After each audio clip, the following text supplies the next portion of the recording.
Team ban. Radiant team ban.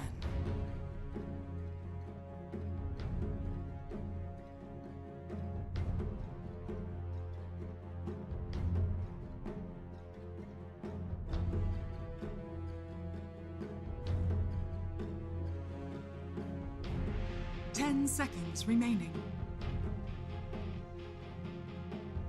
5 seconds remaining. Dire team ban.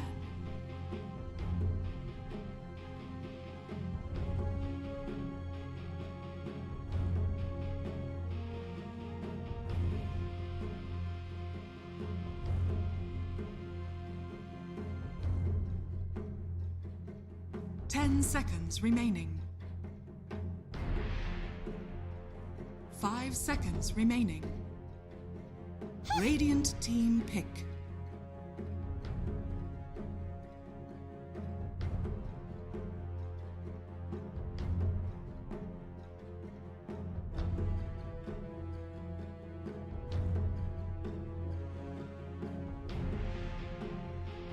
Ten seconds remaining. 5 seconds remaining. Dire team pick. pass.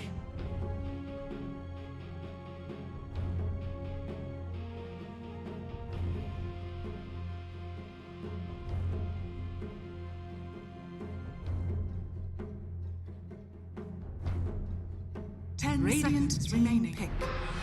Rubik.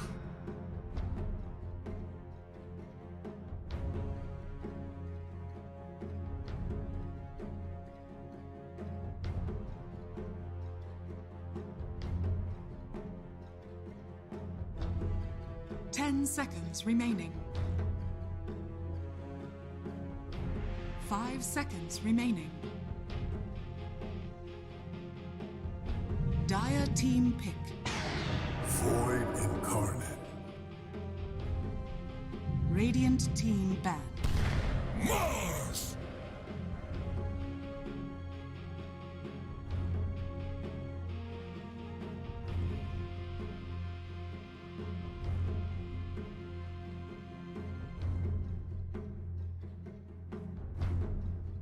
Test 1, 2. 5 seconds remaining. Dire team ban. Radiant team ban. Coming.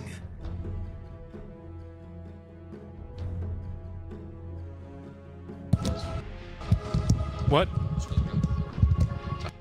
Go directly into the draft with this one. Okay. Everything is already set up. 10 seconds. OBS to find it. There we go. Okay, ready? 3, 2, 1. Hello guys and welcome back. We are here with the IPG versus Gambit Esports, which is going to be the first match of the day for the lower division Eastern European DPC League, created by ESL and of course powered by Intel. Very exciting to watch this match today, as these teams both desperately need the points if they want to make it, well, away from relegation actually, which is kind of what they're facing at this point. Yeah. Gambit a bit less so. I do believe they've won. No, I mean, zero victories? Yeah, they're both 0 and 2 actually, so they're both 7th and 8th respectively. For Gambit, you can make the quote-unquote excuse. Well, they already played versus the top 2 teams right now. You know, true. Unfortunately, yes, you can say that, but then that means that, well, if you are going to use that excuse, then you're accepting that they're not going to place top 2, and no team wants to admit that this early. Well, on in yeah, the group but stage. I think at this point both Gambit and IPG are looking pleased. I mean, now Gambit maybe less so because they have a really solid team. They just had top 2 teams, but at the same time, they haven't played too amazingly. PuckChamp particularly too owed them, right? And it's not like Gambit is a team of nobodies, right? No, I mean, Gambit is a team of like really veteran players. Yeah. I mean, you're totally right. The only reason I bring that up is because for these 2 teams, unfortunately being 7th and 8th and playing each other so early on, this is going to give one of the teams their 3rd loss, right? I mean, that's just math, right? Yes. That's how math works. And that's not necessarily lethal in and of its own, but once you get your 4th loss, you're guaranteed a bottom half finish, which means you're basically playing for your life at that point. So it starts to look really, really dire here for each and every single loss. I always say it's a little bit hard for teams to really know the consequences of their matches early on in a league or early on in a group stage, but for these 2 teams, I think they're both keenly aware of what this match means. Yeah, and I think with this format as well, since you have a whole week to think about your mistakes, I guess, a whole week to be like, guys, we are in a really bad place right now, and we can't really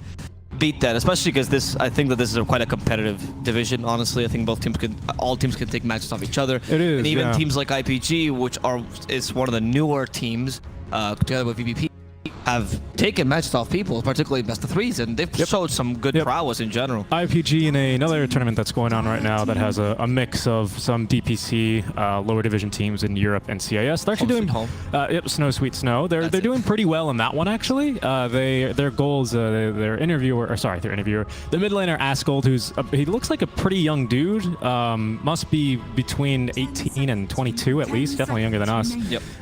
Really young guy from Kyrgyzstan, I believe. But they were hoping for a top 2, and he even acknowledged, and this was actually after their losses, so he acknowledges, hey, we're going to have to beat some tough opponents to get there. We got to win 5 straight at this point, but they're set to do it. Things to look out for this game that he did bring up were specifically they're having a little bit of team chemistry issues, which is not unnormal for some of these young and up-and-coming teams whatsoever. Specifically, what he referenced was Askold's, Askold's, Supernova, and Rari. These guys have actually been playing together for about 6 months. They were on a stack called Benz, and they were, you know, playing in some closed qualifiers, some open qualifiers. Pretty good, pretty decent. And then late last year, they added Ladan, and then most recently Antoha, who is now their captain and drafter. So they're still having some chemistry issues, according to him, but hoping to try and work them out here as you know, the daylight's running out for them to be able to try and make it in the top 2. So I thought that's that good insight. I thought that was really interesting. He spoke quite freely about it, and yeah, I mean, I hope it really works out for them. Something in particular that I think is interesting, and I'll use this to segue into our draft, is we've got a couple more picks coming through. Askold hates Nyx Assassin, and the reason is he acknowledges hates playing it or hates it. He hates the hero. Okay. He hates playing against it. Okay. Right? Makes sense. Because this is going to be his Void Spirit, and the reason I know that is because he himself admits he needs to work on expanding his hero pool. And I think that's a real and big strength. Void Spirit is obviously hard counter by Nyx. Yep. Well, he's aware of it. And actually, all of his heroes kind of are, right? Because he likes playing your pucks, your spirits. So he himself acknowledges that, right? I mean, it's no surprise. Nyx kind of neutralizes a lot of heroes. That's a good point, because that's why they first pick it so early, right? Yeah. We've seen them first pick it very often, actually, whenever it's available. If not, they tend to ban it, so it makes sense to kind of protect your mid laner. And that's something that actually I've heard a lot of teams talk about when they talk about their mid laner. When their mid laner has a low hero pool, but they trust him as like a good player, they usually will try to pick his hero just really early and try to secure a good hero for him, and just trust him to win the lane, regardless of what the matchup is. Yep. And then just to name a couple other Askold heroes, he likes the Ember, the Lesh, the Kunkka, Invoker, like all heroes that are. And I guess Kunkka is okay against Nyx. Kunkka is okay. It can be a little bit. Still not great though. It can be annoying because Nyx is great at interrupting combos, right? Yeah, Spike Carap is basically the bane of all those heroes. But the Kunkka, yeah, you're right, can be just okay. Yeah, so he spoke pretty freely in that interview. He says he's getting a lot of support from his family, so I just wanted to give his family a shout out for supporting me. Again, really nice. He looks pretty young. He's like, they've made a lot of accommodations for me, so I think that's really cool to see up and coming players, you know. Yeah. And hopefully they do pretty well in this DPC season, so he can afford, you know, get some income, and I think that's something that's going to be really cool about this league overall. But they need to get a little bit some wins under their belt, and this is a good start here. Troll Warlord, that's a Rari hero. This is like one of his favorite heroes. IPG, they say they feel most comfortable when they get their picks. Right now, their picks are this Askold Void Spirit and Rari Troll Warlord. Even without the Oracle, which is banned already by Gambit, I think they're going to be setting themselves up on their comfort heroes. All right, well, we've spoken a lot about IPG. This is great insight, by the way. Thank you, Seek and Strike, for the extra little information. But for Gambit, people, you guys might know them, but if you guys don't, they actually have some interesting heroes here. Of course, the Crystal Maiden by Pupper, probably his most played hero ever, because this guy used to play carry, went to support, and his support hero pool is not that expansive, but Crystal Maiden is certainly up there.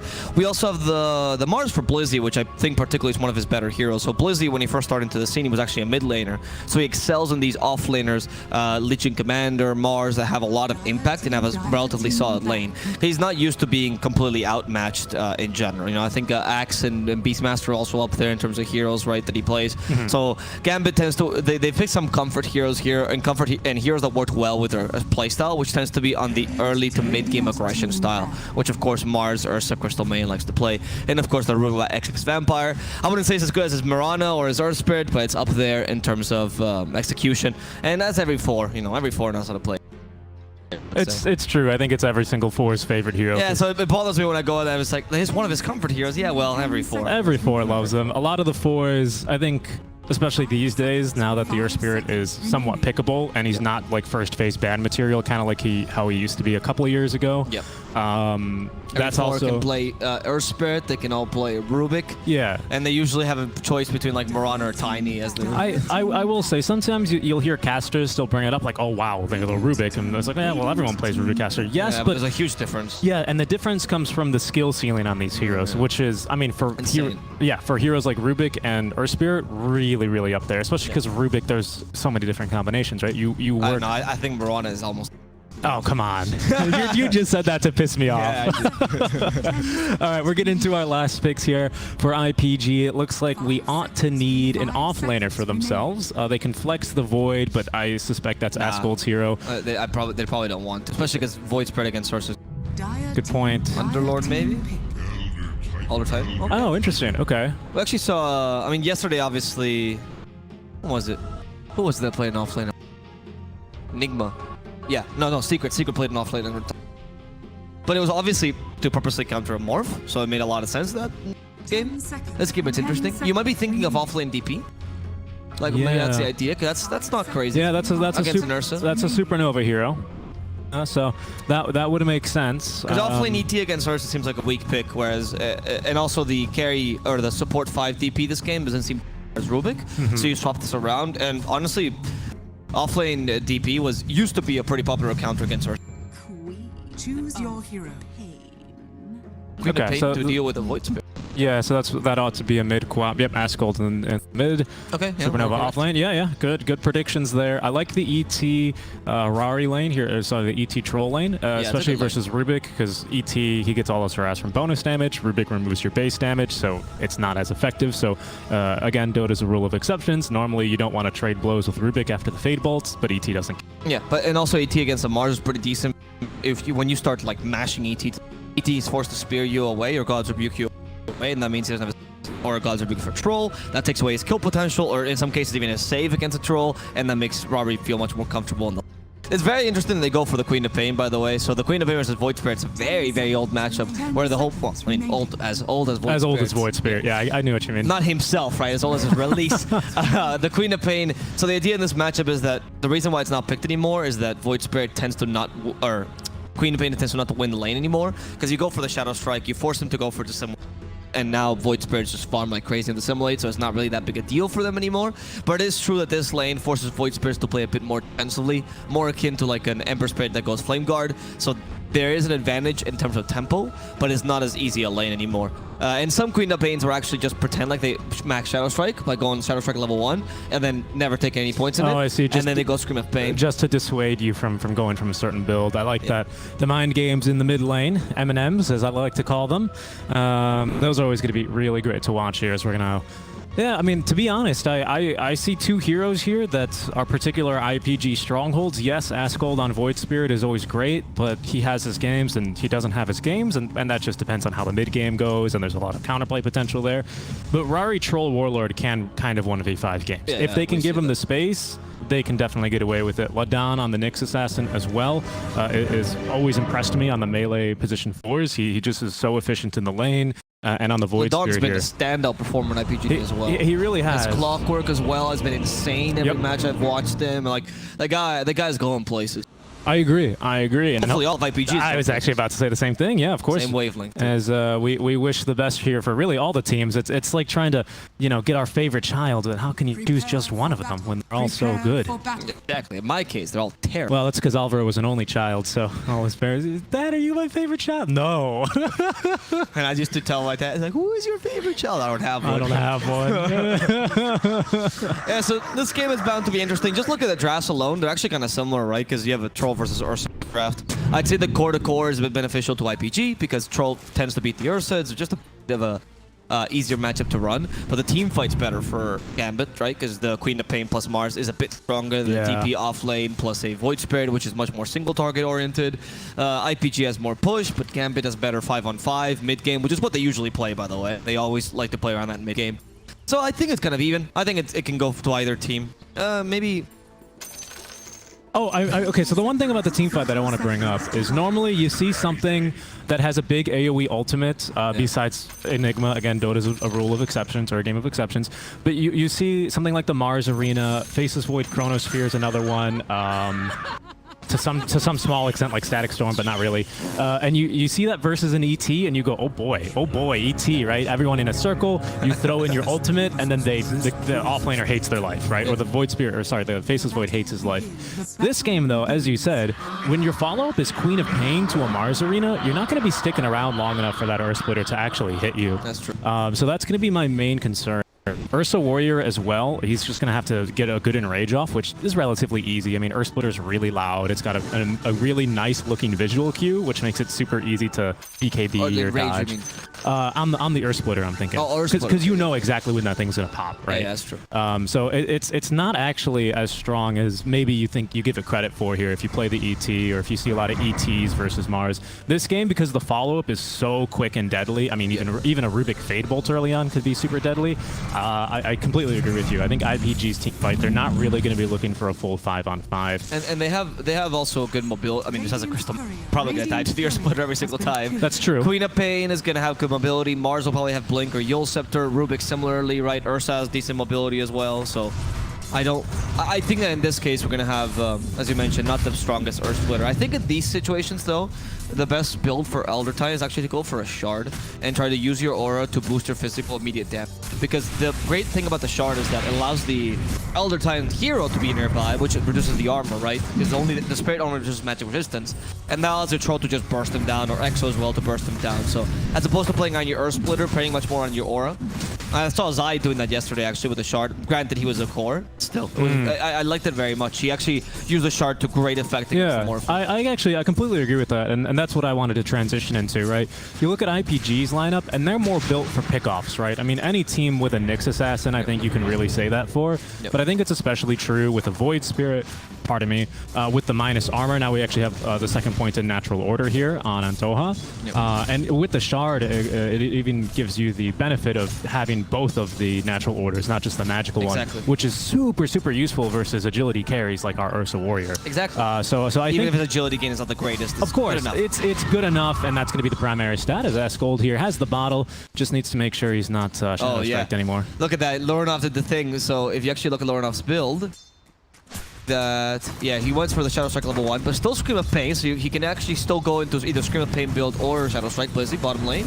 Not gonna die to the Troll. In fact, Axis Vampire is looking for the kill, but no! The lucky root by Troll guarantees the safety of his Elder Titan. Oh, we got juked. It's top. It's top, where the first blood happens. Pupper will die to Supernova. No surprise, it's the Crystal Maiden, probably the easiest for. It is, yeah, and the Ursa doesn't have a very fun time in this lane either. You have the Nyx to counter-engage relatively easily. Earthshock AoE is actually pretty damn nice, to be honest, even starting at level 1. But not against DP. Not against DP. Or not good enough against DP. True, and then the thing I was going to actually transition into talking about is Asgold and Lorenov just continue to fight and spar in the mid lane. He is committing not going to these. The He simulate really build, is, yeah, he really is. Gotta give him kudos for that, dude, because this build, by the way, is more efficient to a Void Spirit, because you don't lose tempo. Oh no, he's just dead now. He's just dead. Alright, well. Well, there's your commitment, dude. There's a reason why everyone uses the simulate build against Queen of Pain. I gotta commend his courage, though. I think that build is still better, the build he's going for, because it's better for early game engagements. So I can understand his reticence to going for dissimulate, but 1 point would not hurt. Right, that's what I'm saying. Especially because the Queen of Pain is clearly committing to Shadow Strike. You should tell by the cooldown and the damage. So now that she's got 2 points in it, at least she's committed a bit to it. The simulate build is justified. Bottom, Blizzy starting to struggle. Oh my goodness, that's a lot of wow. damage. And Staple God is next level. Nice telekinesis, actually pushes him toward the tower. Axis Vampire hoping to get a kill here, but almost killing himself. Doha wants to murder him, and it's going to be Rari who gets the last hit. That telekinesis, very cheeky, got punished. Yeah, I'm telling you, man, it's the that's just ET doing ET things against maybe something at surface level you might think would be a counter to him, but it's not. Like I said, Fade Bolt only reduces your base damage, and ET in the laning stage especially gets it all from the Astral Spirit. So he's super happy to be laning versus a Rubik, where obviously the Rubik is not. So they're going to be looking to try and nuke this camp down, or maybe even block it, to be honest, because that's going to severely neuter the amount of damage Antoha can bring to lane. There's a big wave here as well, pushing. You primarily want 2 heroes and then creeps right after that. So yep, here he is. Yeah, exactly. That's ideal. And then he's going to walk, yep. So he's got, look, 143 damage with the second point in the Astral Spirit. I mean, nicely done, Antoha. Right now. The equivalent of ET going for his pump at the gym, right? It just comes out like, hey boys, who wants to fight me? Who wants to fight me? He's ready to go, dude. Yeah, absolutely. Very scary to lane against him. That's why they're actually securing a nice lane for Troll. Up top, though, they're putting the Ursa through a bit of a difficult lane. Pupper is going to die a second time thanks to Spirit Siphon. Nice Spike Carpus there. Get a couple stacks of Furious Swipes. Get a nice juicy Spike Carpus after. Yeah, and something I really want to point out here is you see the kill score up top. In fact, we've had 2 kills on this top lane already. But Ladon's only level 2. How does this happen? Well, he just wants to give solo experience to the DP. Very smart. And he's being like such a champ in doing this. Really, realistically, with Spike Carapace and Impale alone, they could pretty easily kill this Ursa. And in fact, they just might now with level 2 Spirit Siphon, 3 points in the Crypt Swarm. Ursa, Sani running for his life. Ladon chasing him down. There's going to be the second Spirit Siphon. The bear is fast, but not fast enough. Nyx Assassin with the boots will catch him. as he is going absolutely nowhere. That's going to be 2 kills in the top lane now. Supernova off to a 3-0 start. That was very clever. So he used a little trick on Nyx that I always like mentioning, which is that the last spike in Imperial actually has double the AoE than the other spikes because of how the nature of the ability goes. So actually uses the last spike to hit him, which makes it have more horizontal range. That's why the Ursa. Well done there. Nexus Vampire is like, no, please. A second time. Ooh, it's close. I mean, yes, the 1 point natural order is already enough to send Nexus Vampire away. Of course, double point natural spirit. They miss a spear. Blizzy's still coming into this. They have God's Rebuke though, which is a bit of a slow. There we go. Guarantees the Fate Bolt. Well played by Gambit as well. Yep. This time they knew what was going on and they knew they could punish. Yeah, space created though, I would say. Oh, Void Spirit, you okay? He's fine. Oh, a regen rune, thank you very much, as he now has the 2 points in Dissemblate. Oh, Lornoff is going to want to fight him over this one though. There's going to be the Astral Spirit. He's just going to TP. Level 7, not enough mana right now for the Sonic Wave, so he's safe. He has a regen rune, can TP back to the tower, but of course, maybe better to TP to tier 2 there, honestly, because it would take less time, but doesn't really matter. XP range, right? Yeah, I guess, yeah, and you have the regen rune to heal anyway, so who cares? No points to be made. But I'm glad that he actually went for the Dissimulate. He kind of gave up on his build. He's I know what the right choice is. So kudos to Ascold, right? Some players will stay stubborn. I think this is the right. Considering that you forced the Queen of Pain to max Shadow Strike, which is technically worse for Queen of Pain for ganking, right? It's good for lane, but not as good for ganking. It's still decent. Speaking of ganking, they're going to go for a 2-man smoke now. Take Lauren off into the top lane. XS Vampire ran home after the kill bot lane onto the ET. TP'd back to the mid lane, refills the bottle of Lornoff. Plenty of mana this time around, and they're going to be hoping for a kill on a Supernova, who's up to level 6. Sani's going to kick this one off as Lornoff now going on in. Supernova trying to TP. Telekinesis is there to cancel it, and they just leave Ladon alone. That's a very good gank, because as you pointed out, correctly so, Nyx Assassin is leaving the DP to be a much more impactful offlaner than usual by giving her all this experience, which is kind of a necessity if you're playing DP off, right? Because she had such a good lane that it was the right choice to do. But now with the Queen of Pain, you even out this lane a bit, you get a quick kill, you can rotate after easily to the mid lane. And this is something we don't see mid laners do very often, which is gank the off lane anymore. But with mid laners that are more old school, like Queen of Pain, it's perfectly fine. You have a lot of gank potential, not much pushing potential, you might as well gank the mid lane, or sorry, the off lane and get any important kill on the DP. Yep. Especially because she just got EXO, so it's important to make sure she can't get a push out of that. Oh, nice. Look, he knows what's going on, dude. Nice little dodge there. Yeah, he was ready for the spear. With the Windlace alone, he's actually been making a lot of space in the spot lane. He's canceled his auto attack just to avoid that. It's very impressive. Spawn stop. Oh, wow. A big old Crypt Swarm. That's not a mid lane DP, by the way. She just got good solo experience. She's same level, though. She's going to gank mid as well, actually. And she's going to have the EXO at the ready here. Pubber is going to try and counter-rotate. Denies the Rune of Ascold. That's going to leave him without mana here for this little scrap that we might see. Really nice, actually. They just pushed the lane. They even have a rotation here for Nyx Assassin from the top lane. Elder Titan's also waiting in the shadows. And I don't know what Gambit can do to defend this genuinely against Exorcism and Nyx plus VP or Void Spirit, sorry, to just defend the tower. ET giving them the vision behind the tower as well. TPing on in is Ursa. That'll get IPG to back up for now. Unfortunately, Pubber as swift as the wolves of Ice Rack, but cannot catch up to Frostbite anyone there. Xani there literally was going, so I gotta do it, right, guys? Yeah, I gotta come or tower falls. And then look, and then Supernova's like, sick, free top lane, you know, because he TP'd. You can even tell Xani's like, he just didn't want. He reluctantly had to TP there. It does, because top lane he has to go back home. Oh, that's terrible. Back into the woods. I mean, it was free farm for him in the top lane. He was actually catching up pretty decently here, but now he's going to be back on the struggle bus here. He's got at least one of the swords coming to him. Is that the broadsword? Yeah, the broadsword's coming to him now. Ring of Health to just be able to farm creep and jungle much more efficiently, as we see a second smoke gank coming top lane to try and kill this DP. Ladon's gonna tank it. What a champion. Yeah, that's actually a pretty good tank by Ladon. Oh, that's telekinesis though. Pushing him back. I think they still should be able to get this kill though. Yeah, not too difficult. But still, you should have telekinesed him back towards you guys anyway. Maybe he didn't want to risk the potential like super impale you gave him the chance for. That could have been the reasoning. That was a good little kill in the top lane. You forced the Supernova away. You forced the TP. It's pretty good for you as far as you're concerned. And now Skull's like, wait, am I the mid laner? Am I the mid laner? Wait, what? I didn't know you could refill 2 bottles at once with that aura. I mean, it makes sense. Right? I mean, there's the water in that fountain is infinite, dude. It is. And if you have fast hands, you can refill them. That's why Ember's the best bottle carrier, because it's sleight of hand. Oh, good effort there. Good effort from the high ground. Yep, that's going to get a tip. That's going to get a tip. It was a good effort from Ladon. I love the tips in this region. Did you miss the D-ward?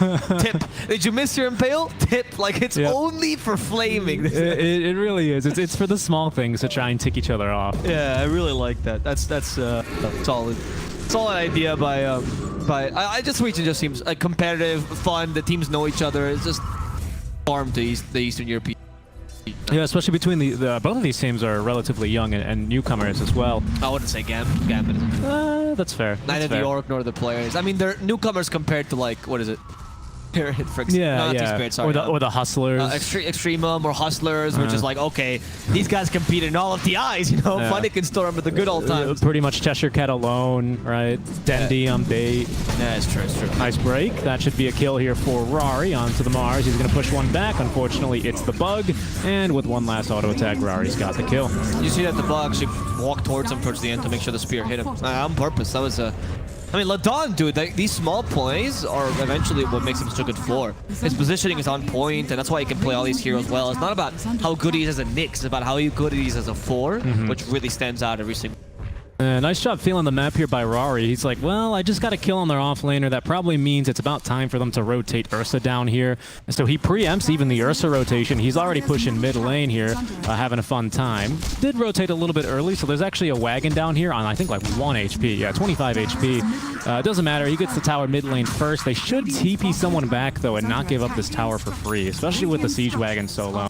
Sani's not going to want to defend it, though. He doesn't push towers too well. He'd rather hit some creep, and it looks like Ladon's on the way to get that one away. Yep, he's just going to be getting some solo experience now on the position 4. The rest of IPG playing in the top lane. That's the one tower they want next. We've already had a level 1 Exo onto it, and they're probably going to be looking to siege that one down here.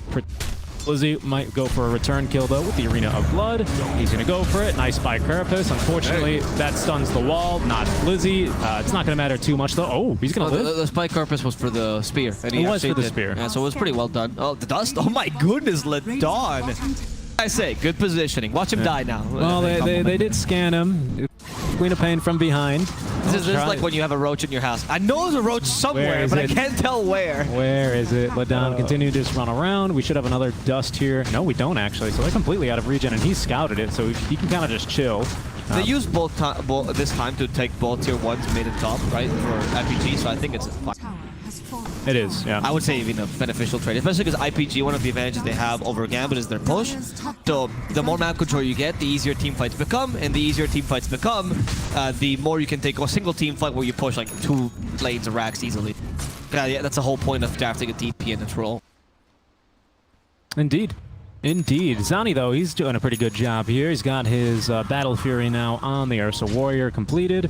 Rari, keeping pace, has his farming/fighting item of the Maelstrom. He's 2-0-0 compared to the 2-1-0. It was an early kill onto the Ursa, so it's not too consequential. But that is going to be a little bit of an advantage here for Rari. So, you know, we'll keep that one in mind. And, of course, that's going to now show itself in the fact that he's already, got one of the components towards the BKB, 1/3 of the way there already. He's making a really, really good time in here compared to just a less now on Rari, or sorry, on Zani. It's not bad, though. It's not bad considering the lane, though. Xani has done a pretty decent job of getting the Battle Fury out of good timing. I mean, it's much cheaper. The Maelstrom is much cheaper, right? It was more or less the similar timing, as you said. Of course, Stroke got more intermediate items, but that's the whole point. And this might allow Gambit to recover. After all, they're trying to play the mid-game mostly.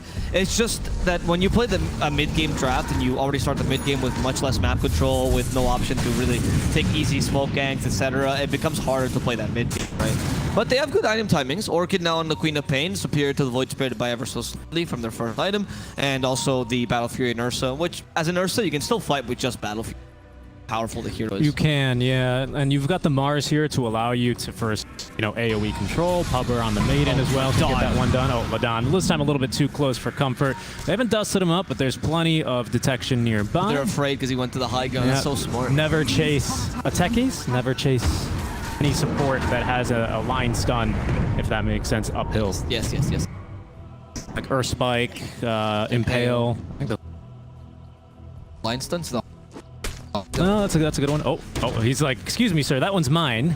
That's my ability.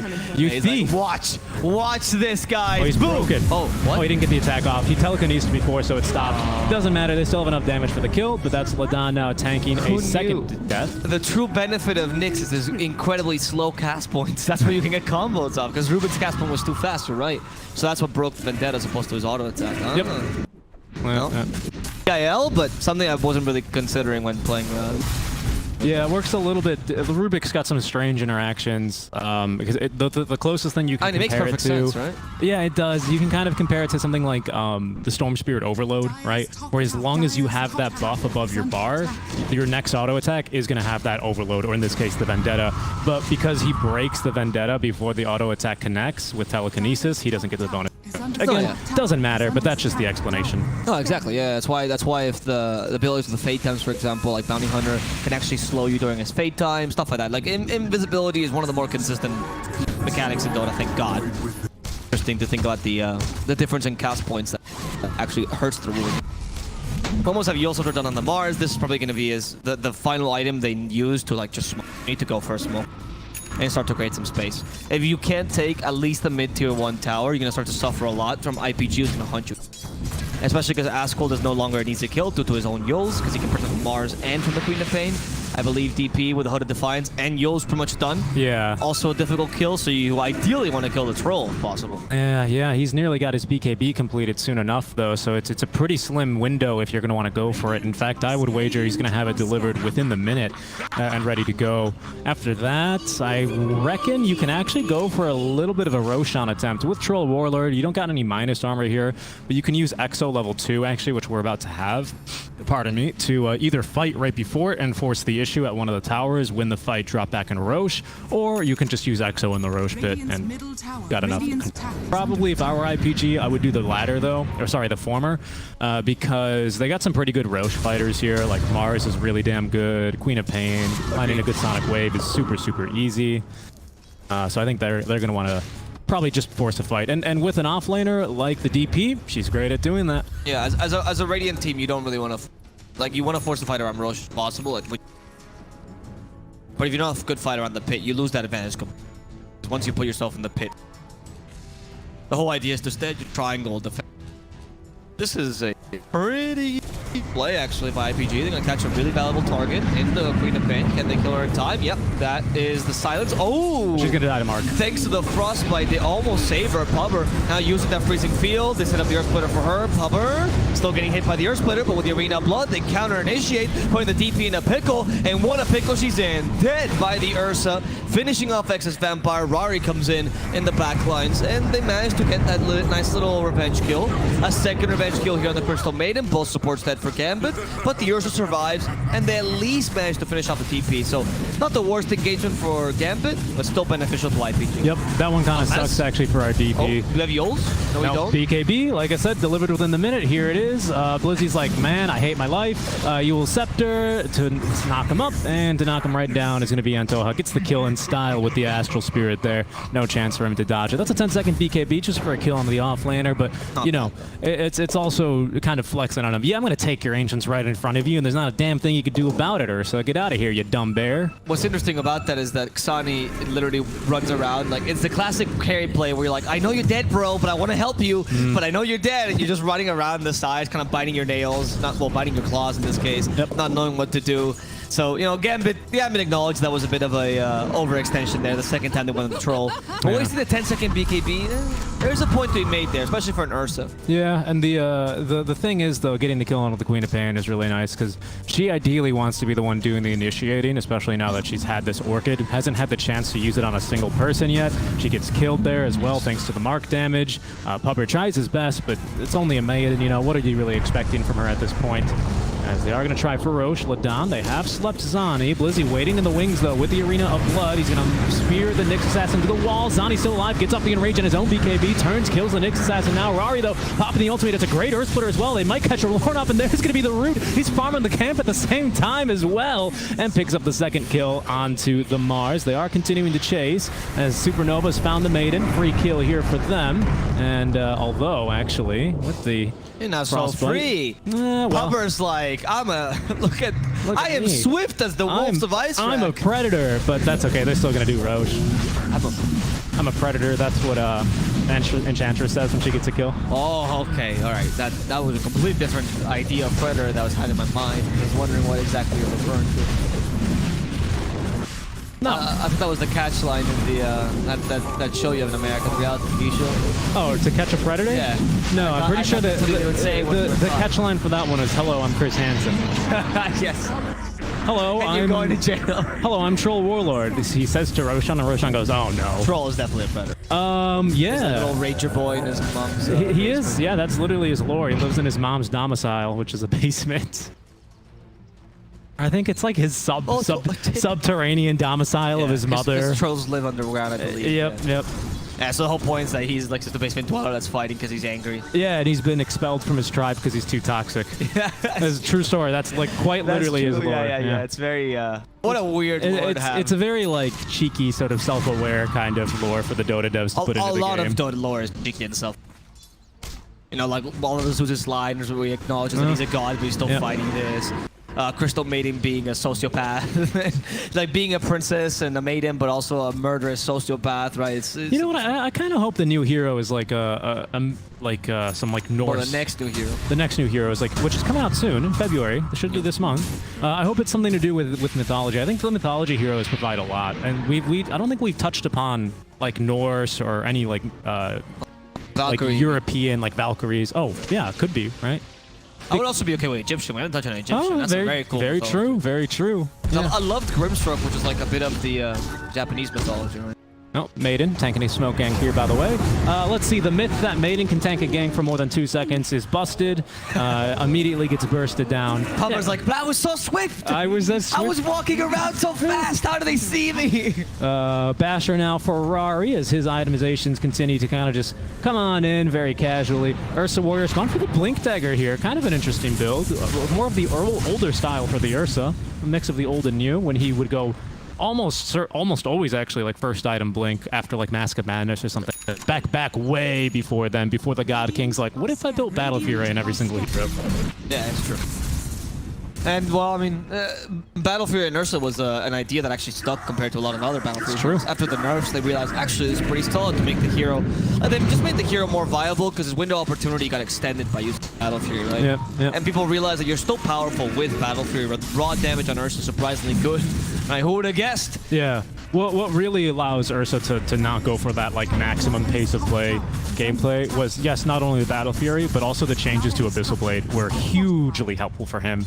It's such a no-brainer item now on an Ursa. It's just so damn good. You can see he's got it queued up next. DP using the Ghost here, hoping to last a little bit longer than her last Exorcism, which lasted, I think, like 3 seconds before she died. This one's looking promising, but they have cut the mid-wave, or preparing to do so. Not much you can do. OP, of course. But no, it doesn't matter how you... Someone should attack that tower, dude. Tower has these exploits, even though the tower doesn't have vision of you. Yep, sneaky little placement there by the DP. Whoa, sorry about the camera. You know, people started learning those placements, like those placements of pushing the tower. I mean, obviously this new map is different, but the first idea of pushing the tower without giving vision was first given by, I think it was like 2013 so, by Dota speedrun. Oh. Right? People actually, like the speedrunners had all these tricks memorized. That makes sense. And then pro players like, oh wow, we could do that. Like some places were known, but speedrunners had a bunch of exploits for that. And then they realized how to play more expensively. And ever since, in every new map, people figure out what places can I push with less track and DP particularly, and the fog, right? So it's quite interesting. I remember watching a speedrun and was like, oh, that's pretty impressive. It was like 13 minutes. Not bad. Versus like bots or something, right? Yeah, okay. Yeah, I mean, that's like how people learned a couple of things from like the OpenAI games when those were all the rage. I mean, the OpenAI games was one of the reasons why people started doing the whole, that plus the buff the couriers was the reason why people started doing the whole bringing regen to lane, sorry. Yeah, that was like really reinforced by turbo mode, which is like, why don't I just always have... Because turbo mode actually started when it got implemented in the game. Yeah, and that was before the courier change. Yeah, before the courier change, items would just get instantly delivered to you. Like you just had shopping everywhere. And then they made the courier change, and everyone's like, well, we should probably bring regen to lane, yeah. exactly as OpenAI That's did. exactly right, yeah. Because that was one of the changes that made OpenAI kind of OP, and they're like, well, I mean, are they really playing the most efficient kind of Dota? Everyone's like, oh, that's revolutionary. Well, if you have 5 couriers, then yeah, you know they're what's all funny vulnerable. is that the other school of thinking here, besides just buying a ton of regen, is buying rings. That's right? true, it's true. Which was, it is regen, of course, not to say, but remember, there was More a efficient region. quote unquote, right? Which made Eternal Envy like, ooh. Yeah, he's like, I think at one time his Spectre build was like 2 rings of regen, a stick, and a stack of tangos, and that's all he would buy. Like every single game. Didn't matter if he was like hard countered in the game. Didn't matter if it was a free Spectre game. He would just build that. Didn't matter if he was playing Spectre for a while. It was just anyone. Yep. He would just build that build. For a while as well. Ring of Tarrasque you could purchase straight out of the gate. And then Ice Frog's like, how about no? The guy was an engineer though, so you have to expect him at anything that's efficient, he's just gonna buy immediately, just for his own Ooh, sake. Envy? A lot of sense. He did it Ink Sai and You know who else is an engineer? Well, he didn't graduate, by the way. He just was studying. You know who else is an engineer that did graduate? Not to crap on Envy here, because I'm also an engineer that didn't graduate. No. Someone that's good at Dota.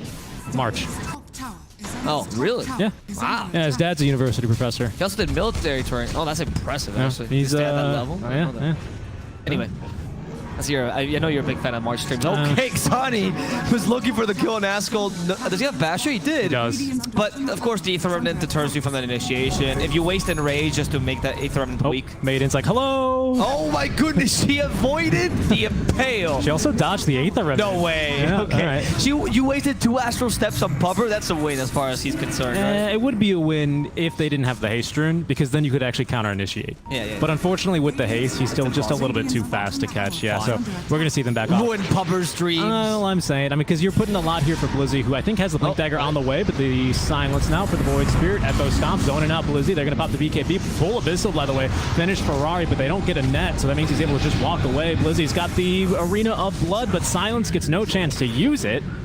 So far, just a free kill on the river. Ladon chasing for more. The Blink Dagger, he's going to line up for the stun onto Excess Vampire. Zani sitting here, thinking he can go back in. Blink Dagger on cooldown for 7 more seconds. He's got the BKB, but he's right now just going to have to watch Excess Vampire die. As Ladon just keeping vision, allows Aintoha to get the kill. I absolutely love that play by Askel. The most baller move is getting silenced and using the person that silenced you as opposed to yourself. Because you're like, guys, I don't need to dispel. I don't need to dispel. My team is all behind me. Where is your team? Nowhere to be seen? Oh, we found your Mars. Oh, he's dead. Yes, Sorry. exactly. You live Queen of Pain, but your positions 3 and 4 die. And you forced the BKB from Queen of Pain, which is a win as far as you're concerned as did well. they? Yeah, they good, did. Good, That was good 10 spot. second BKB. I did not scout that. Yeah, you had to use it to get away. So that was really well played by IPG. This is something that we speak about very often, about that often Tier 1 teams have better than Tier 2 teams, division or lower division teams nowadays, which is that they often know when it is to fight, when it's correct to fight, and when it's not. And often that knowledge alone is what will win you the team fight, more than the execution itself. Like, is this the fight where we can win it? Just playing based on our draft, based on optimization, etc., etc. And that was a very good read by IPG, acknowledging that without Crystal Maiden and with the kind of spread out maneuvers of Gambit, they weren't ready to fight that. And you have 3 cores very farmed for IPG, only a single core for Gambit. Look at Ladon. Ladon's like, come on, guys. Come with me. Come this way. Follow me up this hill. He's enjoying this game. Gambit are like, nope, absolutely not. That was a good decision. Askel was not too far behind. He's got his Aghanim Scepter now, going for the BKB next. Like that Axe build, because they know that they need to siege high ground soon, or that's the point of their draft anyway. Yep. And the Axe helps you a lot in sieging high ground. And if by perchance you lose a couple team fights, Axe is also great at defending high ground, so particularly good for any of those. He's even got Quickening Charm and any cooldown reduction, guys. If you have cooldown reduction like neutrals or whatever, I don't know, always give them to heroes that have charges, especially if they have multiple charges on different. It's not bugged anymore, thank God. Yeah, so it actually will work. So he's gonna have a lot lower cooldown on both Astral Step as well as both charges of the rest of the controls. I think he's the only hero with multiple charges. Shadow Demon with Ags and 25 talent. Hold that thought. Ladon fighting, going on in. Can't do anything, but he's going to die as they get both supports. IPG, this fight's not looking too good for them, so they're just looking to back off. And Doha has fought back. Lowering off with the DD rune, though. Looking to slow down Rari, who still has his BKB. The Abyssal Blade finish for Zani, though. Telekinesis. They need to pin him to the walls. Heal Scepter's going to come out. Great silence onto Blizzy. That means he's going to get off the ulti. The first hit bash onto the Ursa. He's going to pop the Enrage, though. Blizzy tanking so much, but eventually he's going to go down. Pubber letting it go versus Askel, but the Ursa Warrior dying in the river, cannot get up to the high ground, and Rari will bash him to death. Pubber doing a good job distracting from the rest, but unfortunately Rari just too strong. What was that Yules?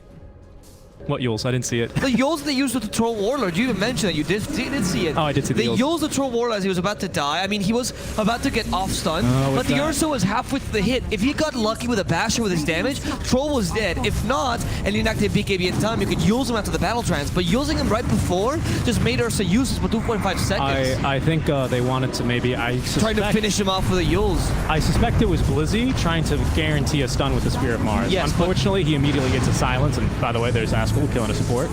That was way too risky a play for the Yules. I understand. I think I agree with your logic, right? They did it right at the end of the basher stun, which ideally would have netted you a couple extra seconds to set up against a troll, but the silence completely stopped you. However, that kind of play is super risky. I hear Yules. Oh, it's for Askell. Yes. It's at Mars' Yules though, and again it gets silenced. They keep breaking his combo, honestly. Nice silence there. Yep, he's like, go ahead, BKB if you want me.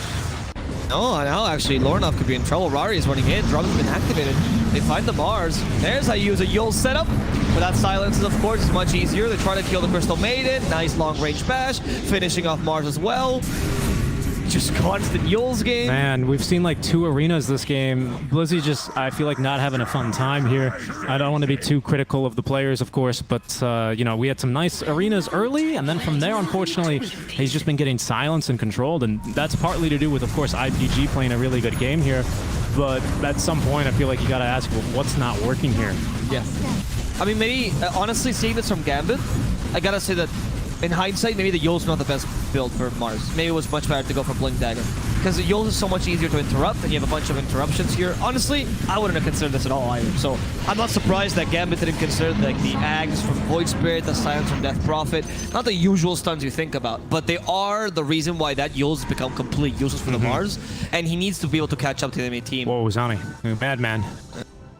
He's completely alone there, actually. He's the only one carrying the team right now. The only chance that Gambit has is really Xani, and Queen of Pain and Mars have been destroyed.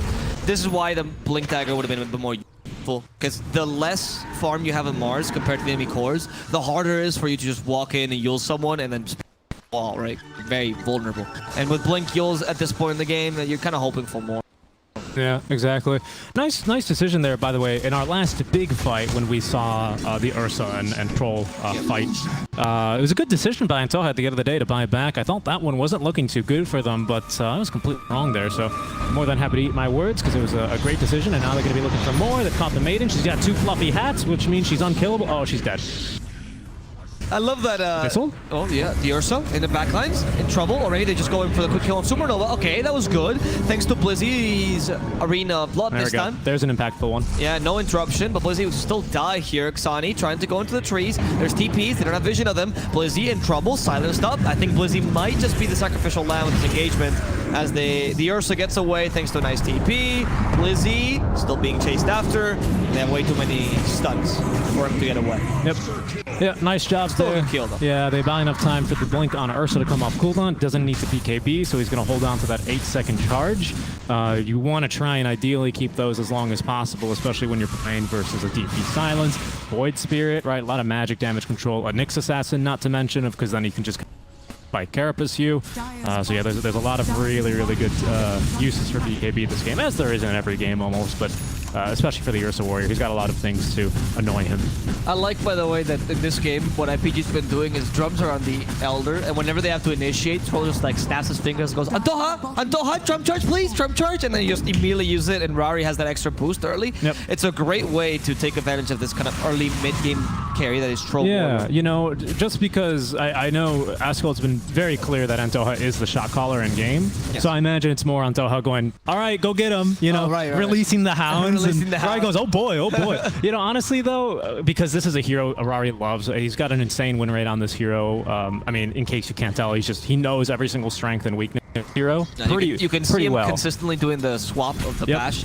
That's how you know you're a Troll player. So I wouldn't be surprised actually if it is going to be the other way around on this one, where he's just like, go, I want to kill, I want to kill. And then it's up to Antoha to either like rubber stamp it, yes, or try and hold them back and go, no. Yeah. Antoha is the government and Rari's the entrepreneur here. At least at this stage of the game, when he's level 25, yeah, I would say so. Alright, can you find Blizzy? No, instead, the actual initiation is for the DP. That's a good Yule. She got the spear. Oh, no. Oh, doesn't get to use it. Still fine. It's okay. Supernova died because of a lucky bash there by Xani. They used Exo, too. From behind Rari, though. manages to snag off the lower enough kill, and they also go for the Mars rather easily, even hitting him from in front. Ursa is being controlled now thanks to all these Yule Scepter. Xani just wants to hit something, manages to get the kill on Elder Titan. We see a buyback here from the DP. Does not have Exo, but the control here is sufficient to bring down the Ursa. They don't need the damage. They have so many years of control.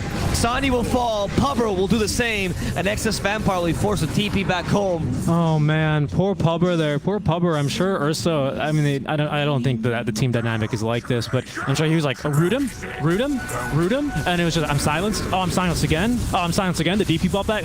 What do you do there? It was just impossible. IPG, like you're saying with the control, usually, you know, people don't really consider a silence to be control, like a stun or even a root.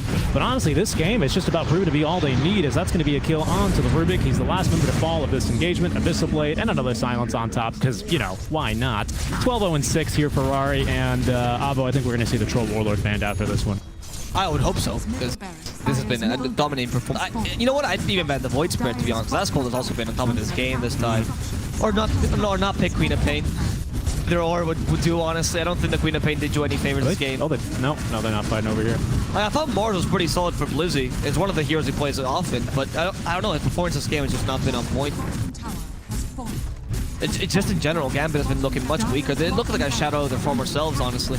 Compared to, like, well, these players are relatively well known in the scene, and they've just not been having a good game. Oh, what's in this courier? They almost snipe it. Is that the Ags for Ursa? Yeah. It's not quite the whole Ags for Ursa, unfortunately, but that's going to be pretty impactful for him. Allows you to cast Enrage whenever you're stunned or rooted or locked down. In Chronosphere and Black Hole, doesn't matter. Ursa can get mad. He's like Hulk in Phase 3 and 4 of Avengers in the MCU.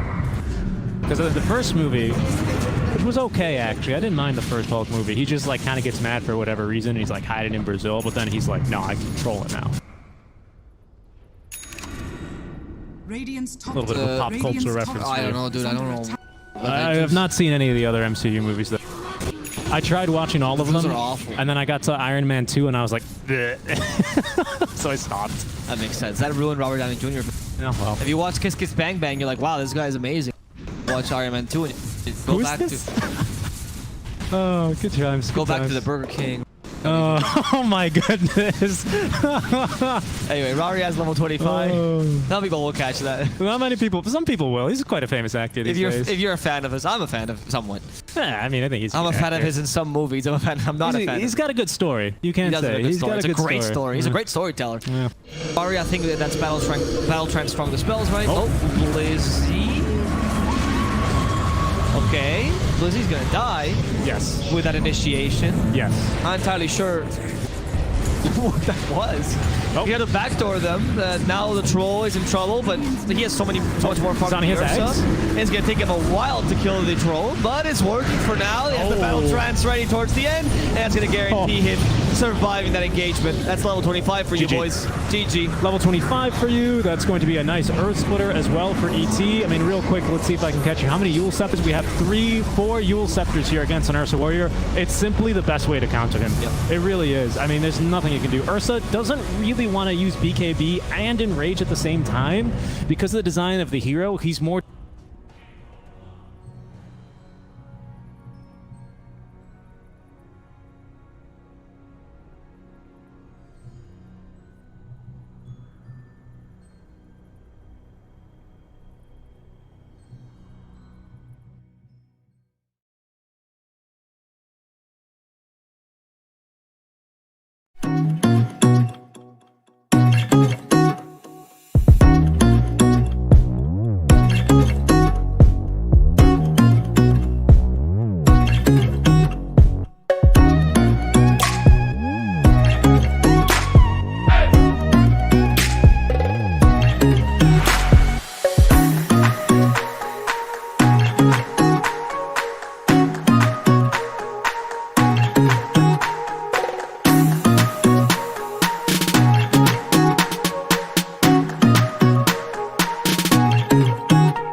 actors.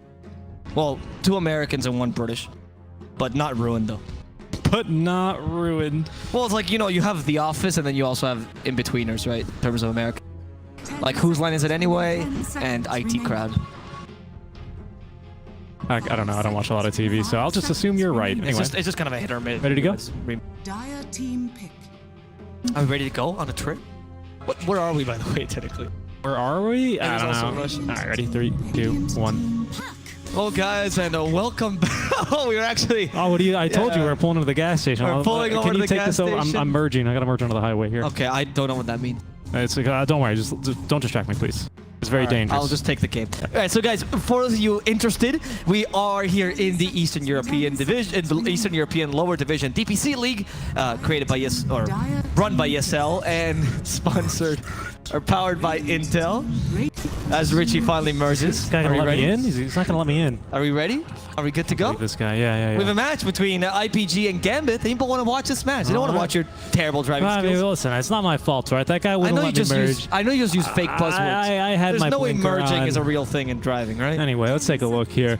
We got ourselves game number 2 between IPG and Gambit Esports.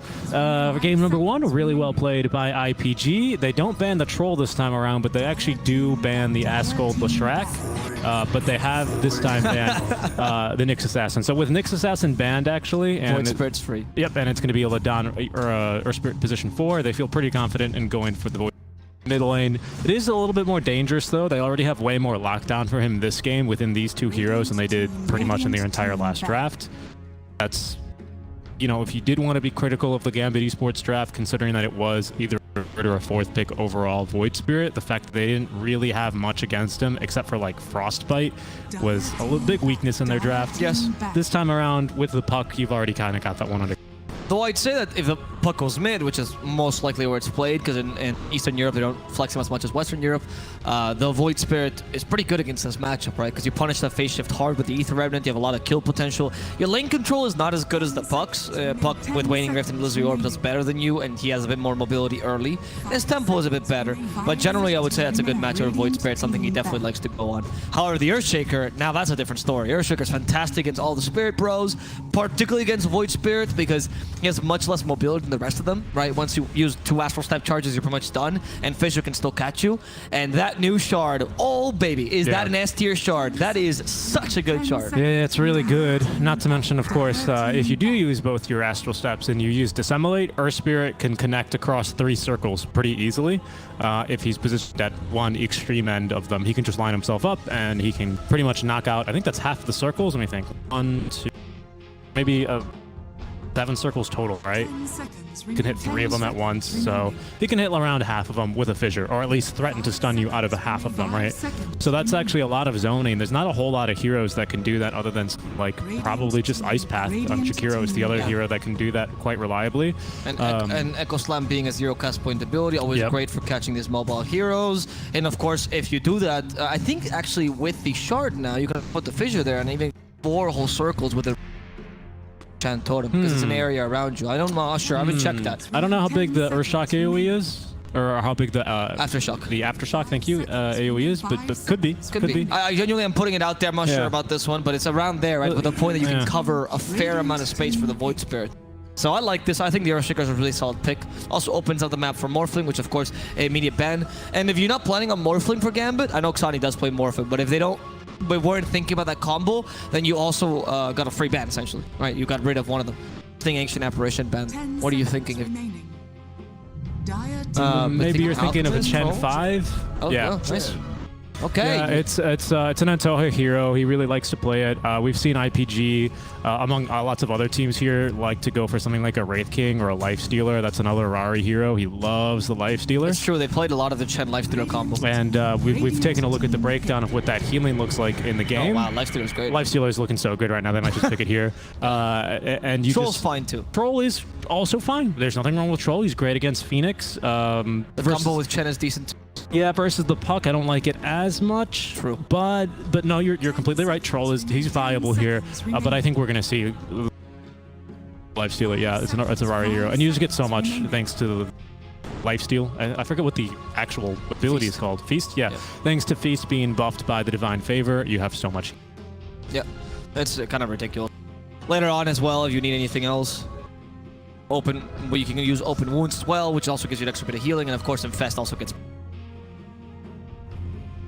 Yeah, absolutely. Like Avo just said, so I think IPG, just thinking about it, I still really like the troll this game. With the Earthshaker and Phoenix, though, I think they're just trying to decide where this Shaker is going to be playing. We're seeing a lot more Shaker position 5 these days because of, simply as Avo said, how good that shard is. It's so amazingly good. And it really gives you a good amount of flexibility, because not only is it cheaper, way cheaper than Aghanim Scepter by 3,800 gold, of course, 1,400 compared to the 3,800. Oh, we go for the Jug instead. Interesting. Just a safe pick here. Also equally as strong for the Earthshaker and the Phoenix. He's got a crit. They don't have that lifesteal amplification, though, so that's the only thing that I'm kind of scratching my head over, but they decide they don't want to run it here. I think that's fine. Works with Healing Ward. It does work with Healing Ward, you're absolutely right, but it doesn't give you that same sort of laning presence. I think they don't quite know the offlaner, so that's why. Okay, so there's That's the pretty Timber. good that you picked Juggernaut then, because it's quite solid against Timber. I would say that if you're ever thinking of, like, if you think Lifestealers are a really good pick here, likelihood is that right now, Juggernaut is better, right? So I can understand the logic behind IP. Even if you Lifestealers is good for your synergy, with the strength of the Jug, and particularly because of how Jug is played now, makes him pretty much just a better life. Because now with a shard, you kind of play Juggernaut with that magic immunity, and the idea is you're just an immune hitter, which is very similar to Life.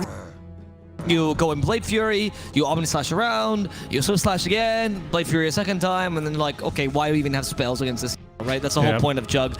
And I think that this is the kind of lineup where you can really take advantage of it, particularly against Earthshaker and Phoenix. I think Jug is like the quote-unquote morphling of carries, because he can just kind of like copy anyone's build, and it'll probably work on him, right? It's quite a versatile character. He's got like a couple that are pretty unique to him. Like for a while we saw like Maskabanda Shadowblade, right? We would see some of these like kind of weirder ones. But I think like this game, if you're like, I'm just going to pretend I'm playing Lifestealer and go for like a Maelstrom.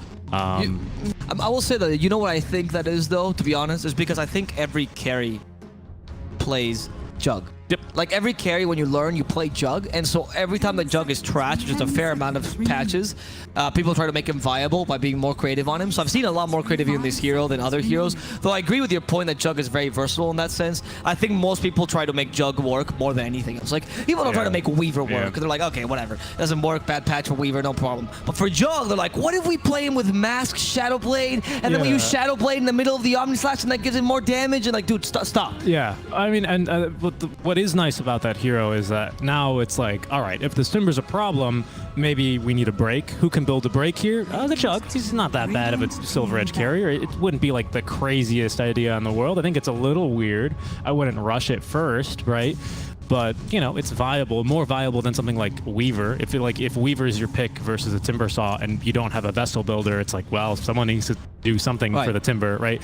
At least then you have the Juggernaut to do that. So that's... Yeah, we've seen magic damage Juggernauts. We've seen Juggernauts that go for like... Swift Blink into the Aghanim Shard. Which is just like the 2 items you pretty much get with a Maelstrom, right? There's a lot of... There is a versatility in the hero, which I like. Even going older, like Diffusal Blade Manta style builds, right? Which used to be one of the old builds on Jug. So I'll agree with you. This hero has a bit of a build history. Let's see what the last pick is, though. I love the Darkseer pick. Honestly, I love the IPG's Darkseer, and I think it works nicely with Jug. Other heroes that are good here. You have last pick, actually, so you're going to wait to see what the enemy carries. We could use a little bit of team fight, though. I think we've got the egg figured out. Chen, burst healing. He just needs to stand really far away and be able to provide some counter initiation when the Shaker or the Puck or whoever is doing their combo on your team. So as long as he doesn't, A, have all of his neutral creeps, like hugging any one of his heroes to get them insta-killed by an Echo Slam, and B, not in that same AoE next to his guys, he's going to be pretty happy here with how the game's going to go. Right now, though, Gambit, they've got really amazing team fight. I mean, just imagine like a great coil, even onto one hero, if it's the Juggernaut, right, with Aghanim Scepter, of course, on this coil, to keep him just outside of range of hitting that Phoenix Supernova, right? That's going to be super frustrating. Actually, a great asset to be having. There's PL. Real quick, just before I forget the point. Pick now. A great asset to have versus the Jug and even some other heroes like the Lifestealer is that, yeah, you have magic immunity, but that doesn't mean you can ignore pathing. So actually what you could do is block off heroes from going across the fissure to hit the egg. Good idea. I mean, that's why you still have some utility against Jug. I like the Phantom Lance. I actually think a Phantom Lancer pick is one of Gambit's best pick as well.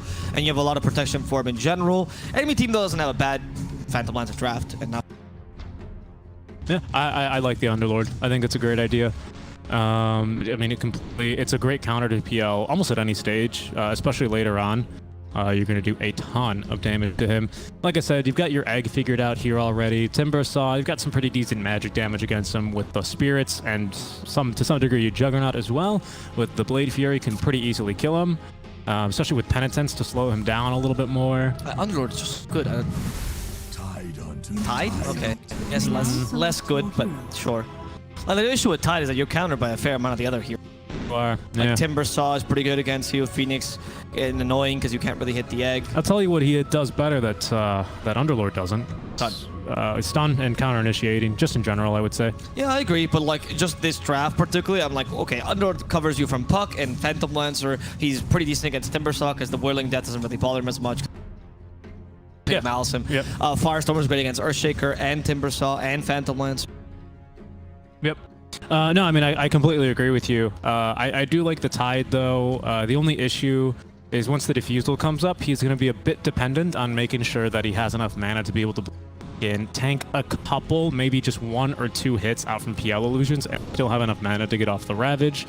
I think that's very doable this game, though. At some point, we're going to see the classic offlaner stand-up where we're going to have a matchup of who's unkillable. Is it Tide or Timber Saw? And eventually one of the two teams going to bring in more numbers and force a fight mid lane, and probably we'll see a mid tower go down. Because honestly, both of these mid laners, they've got decent auto attack damage, but they also both clear waves just about equally as fast, probably Puck a bit faster. So you're not going to be able to rely on just getting the tower down in the first 10 minutes by yourself. We're going to have like this just mid laner standoff with the two cores kind of just hitting each other or farming the waves because they can't kill each other until we force an issue. And at that point, though, I do expect this Gambit draft just to be a little bit stronger. So I favor them ever so slightly here. I'm not a really big fan of the Phantom Lancer, just generally speaking, because I'm a support player and I hate PL. But I think this game could work. I wouldn't say it's the best PL game I've ever seen. I think the hero's kind of strong, but I don't think it's that great against Jug, particularly not with the new build of the Maelstrom and the... I mean, the only issue I would say with this... The only issue I see with the Jug versus PL lineup or matchup is that if you're going for the Shard does hit a random enemy and could very easily be an illusion. So if you're trying to, zero on the Phantom Lancer, probably not easy for the Jug.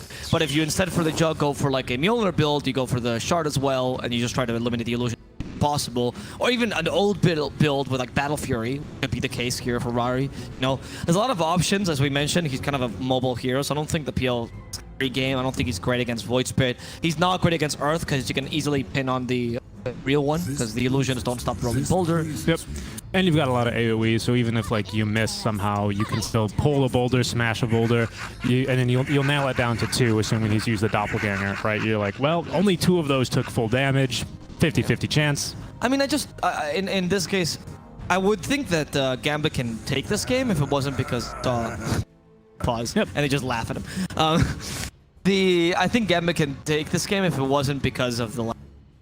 Or I thought that IPG performs considerably better, but the most trusting. I need some gum. Those teeth. Yeah, I mean, after that last game as well, it didn't look too good for them. I don't know. I don't think that's going to be Discord issues. I don't think that's necessarily too indicative. I really think that we had some really great plays out from the side of IPG as well. But I see your point. No, I see your point. They had the easier quote-unquote draft, like just wait till the mid-game, fight around the mid-game, and you mess that kind of thing up, right? Where IPG played a really good early mid-game. I would say more effectively than you. So again, I see a similar situation where IPG, you need a fair amount of farm for the PL to get online, right? Your team fight is decent again. In fact, your team fight is superior, much superior. But IPG did a lot more with less team fight last game. So I mean, we'll see. Okay, you know what I do have to give to Ice Frog, because as you know, and I'm sure a couple of people that have tuned in for a couple of days now know, I'm a big fan of map changes. Please stop talking. And I'm hankering for one. Oh but honestly, all he talks about. Given that there are... Oh, nice ward here. Ladan with 2 wards. He's got boots and rolling boulders, so he's really fast. But now that it's nighttime early on, and you can get more of these clever wards in without really getting scouted, like Earth Spirit never before in the history of Dota would he be able to place this ward down like that and not be immediately. But now this has got a chance of actually staying up for at least a little bit. Gambit, they might know. I mean, it's usually kind of just a predictive ward there on that around that spot, especially with Earth Spirit. But I do like that. Nobody going. We'll turn this time. Especially in this region, I've seen a lot of people that just go near the towers. How do you check that though? This is Radiant Ward, right? Oh yeah, you're totally right. No, never mind. This is Radiant Ward near the enemy tower. Yeah. So that's gonna be really nice. There's no trees in the. There are, but you could just use? clicking on this one. Can you use that one? Ooh, no, might not give you enough vision. I don't think so. Oh, I guess you're right. I guess you're right. They did pull it a bit further back than it usually is, so I think for me that might be a purpose to make sure that that tree on the left doesn't actually. Okay, interesting. That's a pretty good word placement. I didn't really realize immediately. It's kind of difficult to tell if you don't click on it. Yep. It's going to be really useful for the Earth Spirit to eventually gank Lornoff around minute 4 because those wards last 6 minutes. So he's going to have that one for about another 5 because he placed it super early. Be it right before the horn, or not right before the horn, well before the horn. So he's going to have some time to gank. Also in the lane control aspect, I know it seems dumb, but this is very useful for mid laners. When you want to creep aggro the lane, right, and your puck is in the high ground and you can't right? You don't have to go to a different lane and click on a different here, which is doable, and pro players will do it all the time, but it's annoying to have to do this all the time. And especially sometimes when you're not as fast with the camera, you lose concentration, miss one last hit because of that. So these small things do matter in the mid-game matchup, which is so precise and so mechanical. Speaking of small things that matter, Ladon and Supernova getting the teamwork to deny the range creep versus PL. That was really nice. Very much. Yeah. I mean, these two guys, I think, last game showed a really good. I just, to me, their coordination. I usually always concentrate on the 4 and the 3 coordination. I think a really solid combo of these two guys can be your essential playmakers for the game. And Ladon has already impressed me a lot, but Supernova has been playing really solid games as well. Completely agree. This Always time against the Phoenix, though, this poor guy. Yeah, it makes it really confusing. He's like, casters, please. He's going to be like Amar. I'm the real Supernova. Amar in the, I think he's in lower division for... Yeah. For Creep Wave, he's on yesterday. Did you see that post? Or the? No, not. He, you know Amar, right? Yeah. His full name ATF, right? Amar, He's like, casters, OD, you know my full name. Why don't you say it, right? Well, sorry, dude. He literally called out OD in the game chat when they were live. Yeah, it was really funny. That guy seems to be a pretty funny guy, though. To be a jokester. Yeah, I mean, I think who was it? I replied to someone on Twitter. I think. For who it was, unfortunately, but he's like, I get big, 16-year-old Sumail energy from him. Like, it makes sense considering Amar is 15. Yeah, that's why the name is in a professional tournament, the DPC league. Yeah, exactly. I love that they haven't forced him to change it, by the way. They have. Oh, they did in the official DPC. He goes by, he's just Amar now, or ATF as an acronym. Right. Yeah. So they can't say the full name. Like, it's implied, but it's not. It's implied, but yeah, I don't think it's like Epikid, right? He changed his name as well. Okay. Right. Yeah, but that was also forced by the DPC? I don't know. I can't claim to know either. I also heard that rumor as well, that Epi had to change his name. Yeah. I don't think his intention was ever to make fun of that. No, of course not. Yeah, of course not. But there was actually a really great interview with Crystallis, the creep wave safe laner, Carrie. Yep. Where the interview asked him like, what's the story behind Damar's name? And he goes, there is no story, man. He's just 15. That's a great line. Nice gank mid lane. Yeah, I mean, the Earthshaker has good fissures, but you're Void Spirit, dude. You're the one who has the kill potential. Unfortunately, Puck does not have the kill potential against Void Spirit. The idea is that you have a lot of lane control, that's how you win, but it's really Askel going to be threatening you, which is why they're just waiting for the Earth Spirit to rotate once he has the chance. Yep. They're going to see the Earthshaker top lane. Blizzy's pretty comfortable here, though, especially versus a Chen, 2 stack, 2 points, rather make that in the reactive armor. Once he gets to level 5, he'll probably get the 3rd point just to be extra safe and sound. And then pretty much Exos Vampire can look to rotate elsewhere along the map. For now, though, this could be a kill on Toha. Very nice fissure there. Might just about secure it. Ooh, the healing ward. Nope, unfortunately, just not enough there. And they even get the last hit on the healing ward, too. So he had level 2 there. He could have considered, they actually also lose Supernova on the top lane. But they're ganking mid? Yeah, they are. Ladon's like, guys, we're losing all the lanes. Time to make mid the only lane we win. This is usually what happens, actually. We start stressing out, and then 4 is like, well, we just got to make something happen, but unfortunately, it's just not that easy. The Chen had the option to go for the Divine Favor. Well, the Divine Favor is the Aura. Yeah, Divine Favor's the Aura, correct. Yeah, so he could have gotten a bit more healing. And the recall, but yes, the Aura. He could have gotten a bit more healing off the, he used to be recall. Could have gotten a bit more healing off the healing board there if he just got the point because he had level 2. but I see that he's holding the Penitence just to make sure. Like, maybe Penitence is a bit better later on. I can kind of see the point there. So, yeah, Doha playing just for his carry, pretty much. Blizzy's really strong early, and unfortunately, Jug's base damage not that great, so Whirling Death really annoys you in terms of last hitting. Usually, Jug has superior last hitting because his BAT is one of the best in the game. I think it's 1.45. It's up there with I believe it is. I believe you are correct there. And the average is 1.7, by the way, unless your name is Doom. And then it's 2, along with Hoodwink. Hoodwink's also 2? Yep.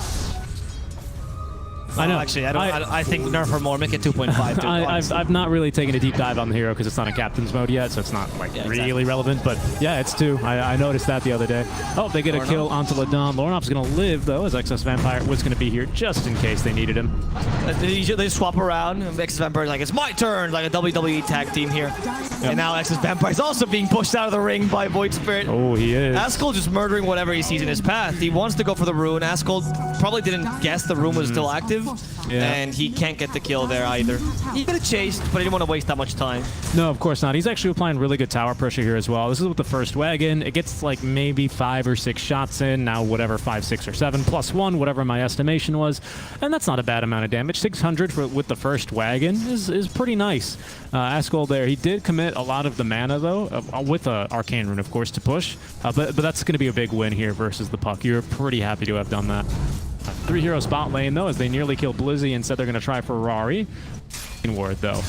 That's nice. That's what the Icarus dive out from Pupper was for. Radiant's middle tower is under attack. And now 2 points in the Holy Persuasion. The headdress alone, that's not going to quite give Rari enough regen. He's actually out of regen now, especially with the healing ward on cooldown for so long. So he might just go home and sit in the fountain for a little bit. Ladon looking to apply some pressure top lane onto Zani, along with Supernova. This lane's not been going too well for IPG, having taken, I believe, all 3 of their deaths up here. No, just 2. Well, it's looking a bit bad though, the early from IPG. I don't think they were picking such bad lanes. I guess they're farmed at least, but the gold from the kill is really going to help out here. Sunny should honestly struggle much more against Tidehunter, but not really happening here. The constant anchor smashing and everything is just secondary to the Phoenix's damage, which seems to be stronger. Dreamcoil in the mid lane, they're looking for a kill here against the Void Spirit. A bit difficult though to pop that Dreamcoil instead. Waiting Refuse, Fissure as well, good chain, but not good enough as Askel survives, and the backline Ladon's like, hey, I'm here. He is here to get kills onto the supports, and he does. Askel's like, don't worry, I'm going to live. He had a really great Aether Remnant there, actually, onto the Earthshaker to prevent a follow-up stun from coming through. So that was a really, really big play for him there, because he's able to stay alive, facilitates the counter kill here by Earth Spirit. They think they have a ward there. He's kind of right, but also it was just a really easy play. Just basically a free Dream Coil, and then done from Fog. But he's actually totally right. They actually have 2 wards here. That was a lot of protection for the mid lane. I think that's probably because Gambit knows the mid lane is the hardest matchup they have. It seems like top is going fine for the PL, and bottom is obviously a 1 lane. So just protect Lorenov and pretty much your game, at least the early mid game, is secured. It is very different to what we saw last game, where IPG was able to take towers pretty much at this point in the game already. Not a DP this time. So we've actually swamped the lanes here as well. Blizzy's gone just bottom. Chased after him. Yeah, Blizzy's going to follow him, right? And it looks like actually Zani's going to do exactly the same versus our Tidehunter mid lane. Arcane Rune stolen by Excess Vampire. A little bit of a waning Rift Silence on the Void Spirit, but not enough follow-up there to be able to get the kill. Yeah, Rari's like, all right, I get it. You're level 7. Very cool. Let me just farm, please. Yeah, he actually just used the Blade Fury TP trick, which is a good trick to farm quickly and just go back. Not back, sorry. He went to the... Still, that's the idea, right? He's going for the Maelstrom build this game. We're still not going to see what variation he goes for. Against the against the Phantom Lancer, I think Battle Fury is justified, but the Maelstrom is the easy. No spin for 7, can't use the Omni Slash, silence, and he's going to die to the Fissure, which also catches Askel. Excess Vampire is going to get smashed. The stun actually put Lorenov here. Excess Vampire will die there to the Aether Remnant. Ladon does his best to keep Lorenov at bay to secure the kill. Bot lane though, maybe Supernova in trouble. 3 heroes here for him. The anchor sized one's like, guys, can I get away? I'm not sure, Supernova. I think the damage might be sufficient. Wow. No. Tidehunter, only 1 point in Pack and Chill, already enough to save him. Yeah, versus the Juxtapose Illusions, that's going to do a lot of work there for him. Yeah, I mean, good plays there in the mid lane. I just want to point something out here real quick by the Gambit supports before this is going to be dewarded. Ladon doesn't have a After they get the kill onto the Void Spirit, Gambit were like, all right, so he's probably going to think we have a ward here, maybe look to put down some detection. So they actually preempt the ward. I think that was Excess Vampire. I'm sorry, no, it was the Phoenix, who is now going for a kill onto Antoha. He's kind of just walks through as I'm explaining some wards. He is not going to live. He will drop. Supernova hold it onto the Ravage. No real chance for a fight here. Anyway, they preempted the ward, and they placed down an Observer ward here that lasted like 10 seconds for IPG. So that really sucks, because that makes farming and playing in the mid lane a lot more dangerous without committing way more of your early observers. The Timbersaw pick here for Gambit is doing much more work than the enemy offlaner and the Tidehunter. But IPG needs to recover in the mid game to make sure this pick is justified here. Because right now, Blizzy is a massive space creation machine. He's forcing your Juggernaut pretty much out of lane. He also chases him down wherever he goes. Can they kill him? This would be a really valuable kill. Puts it a really difficult one. He has an infused raindrop just in case, by the way. Fair amount of stuns. Blizzy should be full stacks of reactive armor. The use Zombie Slash literally tickling Blizzy. Yeah. Lord enough, no need for you to join here. Actually, never mind. Dreamcoil is ready. They actually want to play aggressively, and they will punish Rari for this aggression. Omni Slash? Pfft. Never heard of it.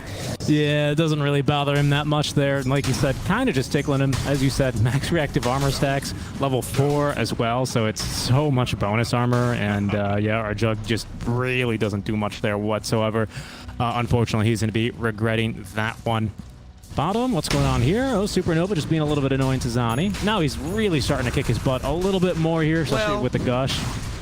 But compare the impact that a Timbersaw is having, where he pushes the Juggernaut out of lane, to the Tidehunter making your farming a bit more annoying, you know? Like, it just doesn't have kill potential, and because he doesn't have kill potential, even with the Ravage, he wouldn't be able to kill you. Nope. It makes it so that Xani can just keep farming this lane no matter what. He's not forced to rotate, which is the reason why the Jugger has been so far back, right? Rari is not having the best of games. I mean, he even has the magic stick as well. Tide might be doing more harm than good at this point. Tide, okay, you're under a tower. TPs are available. They're using the Sun Ray to just really deal damage to him. That's only level 1 Sun Ray, I believe. And the Supernova used as well. Now Supernova, not really knowing what to do. They do kill Xani though in the backlines. That's going to be enough for him to just back out. Still got Ravage if he wants to use it and potentially turn. They're going to roll in Ladon, drops the Magnetized. Supernova just continuing to chill. Blizzy having a bit of trouble killing him. In the meantime, there goes the Ravage. It catches 3 heroes. The Silence as well. Will stun 2. Oh, the Echo Slam already used, but now the counter initiation as Supernova will drop in exchange for 3 enemy heroes. Ladon will be next. Snaps the coil. He's dead as well. That coil snap precisely, so it was right on time to like maximize efficiency and rolling Boulder himself away. But instead he snapped the coil on, like he wasn't planning on snapping it, right? He was planning on walking away. It was really close. I think it was like 0.1 seconds away, so yeah, it's unfortunate. Tide, that was a good Ravage though. That starts to justify the offlane pick. He's having the same impact as a Timbersaw would have. That was a very valuable kill, I would say, down bottom, particularly the Phantom Lancer kill. Yeah, so, definitely. Not too bad, right? Gambit still has the upper hand this game, but not by much. And IPG is starting to show what they can do with their draft. Now Antoha. finding up Antoha. Can they kill him? They don't have any ults just yet, and Antoha has enough tankability. Barely, yeah, thanks to the armor off the mechanism here, he's going to live to the grace of his god Obelisk there, but nice job. Also, speaking of which, of course, Chen, the benefit you have is it allows Supernova to live a lot longer. That allows a bunch of heroes to rotate over in that little bottom skirmish. He gets off on a really, really nice Ravage. Kind of ruins the Echo Slam of Excess Vampire. Wasn't too useful. Did get the kill on him eventually, but overall, they're pretty happy here. A nice little sandwich here of the farm in terms of net worth. Gambit here, the 3 pieces of bread on top. Big old piece of meat in the middle out from IPG, and then the supports on the bottom. So, sure. I had a burger today. I'm still hungry. I can see, right? Because I was like, it could be anything. It could be lettuce, what I'm thinking about, because it's green. Okay.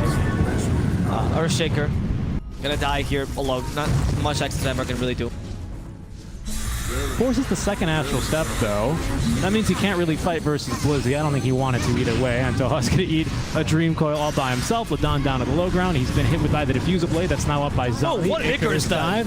Kick that bird away. Perfectly blocking Ladon, but he's already got the max of Rolling Boulder. Oh, Sonny. He did catch him here with the Spirit Lance, though. Or, sorry, the Phantom Rush. Thank you. Has Diffusal Blade, so usually Phantom Lancers, if they go for Manta style, they're thinking of farming. If they're going for Diffusal, they're thinking of fighting. Diffusal will not help your farming ability whatsoever, so it's much better to just fight when it's Phantom Lancer, which is why he's playing so aggressively now in the bottom lane.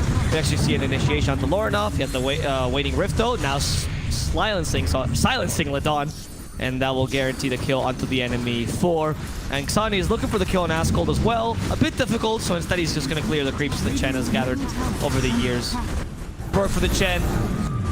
Done and dusted immediately. 2 Astral Steps means Ascold is not going to die here no matter what. And the Ravage is available, so you can't really rush this too much. Supernova immediately dispels that stun, thanks to the Kraken Shell, and just puts himself in a position where Ravage would be bad. Yep. Yeah, doesn't really want to be there. Nice fissure to keep them at bay. Allows everyone to back off nice and freely. And I think now we're hitting that point. You can see Supernova and Blizzy assuming the position where they're just going to go, all right, buddy, you doing this? We doing this? It's like watching like a heavyweight bout here between the two.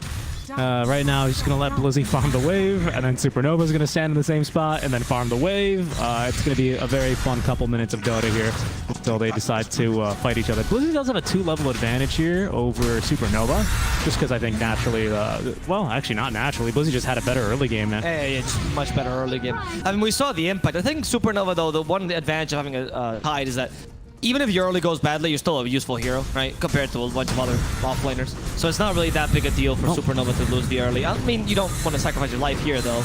Yeah, I think he's fine. He purged off the Diffusal Blade instantly with the use of the Kraken Shell. That's max Kraken Shell against against Phantom Lancer. Yeah, there goes the nice one body Whirling block. Death. Good body block here. He needs to purge that one off here. He's going to be pushed away from the tower. All right, nice job. They just rotate on over the PL along with the 15-minute wagon. They get the tier 1 tower mid. PL even acknowledges, right? Like, he's just like, I can't kill. No way we're murder guy. Not with my doppelganger. Not with a max Kraken Shell. Yeah, So, but he does enough to just force him away, and that's the important part. exactly. He takes away his mana regardless, right? Ladon. Okay, catches Pubber, and Pubber is going to die. That was a really easy kill. Another Dream Call into the support. Yeah, nice job, Jay. Whoa. Nice job there by Ladon, who chains the rolling boulders extremely effectively there, making sure that there was no downtime on the stuns.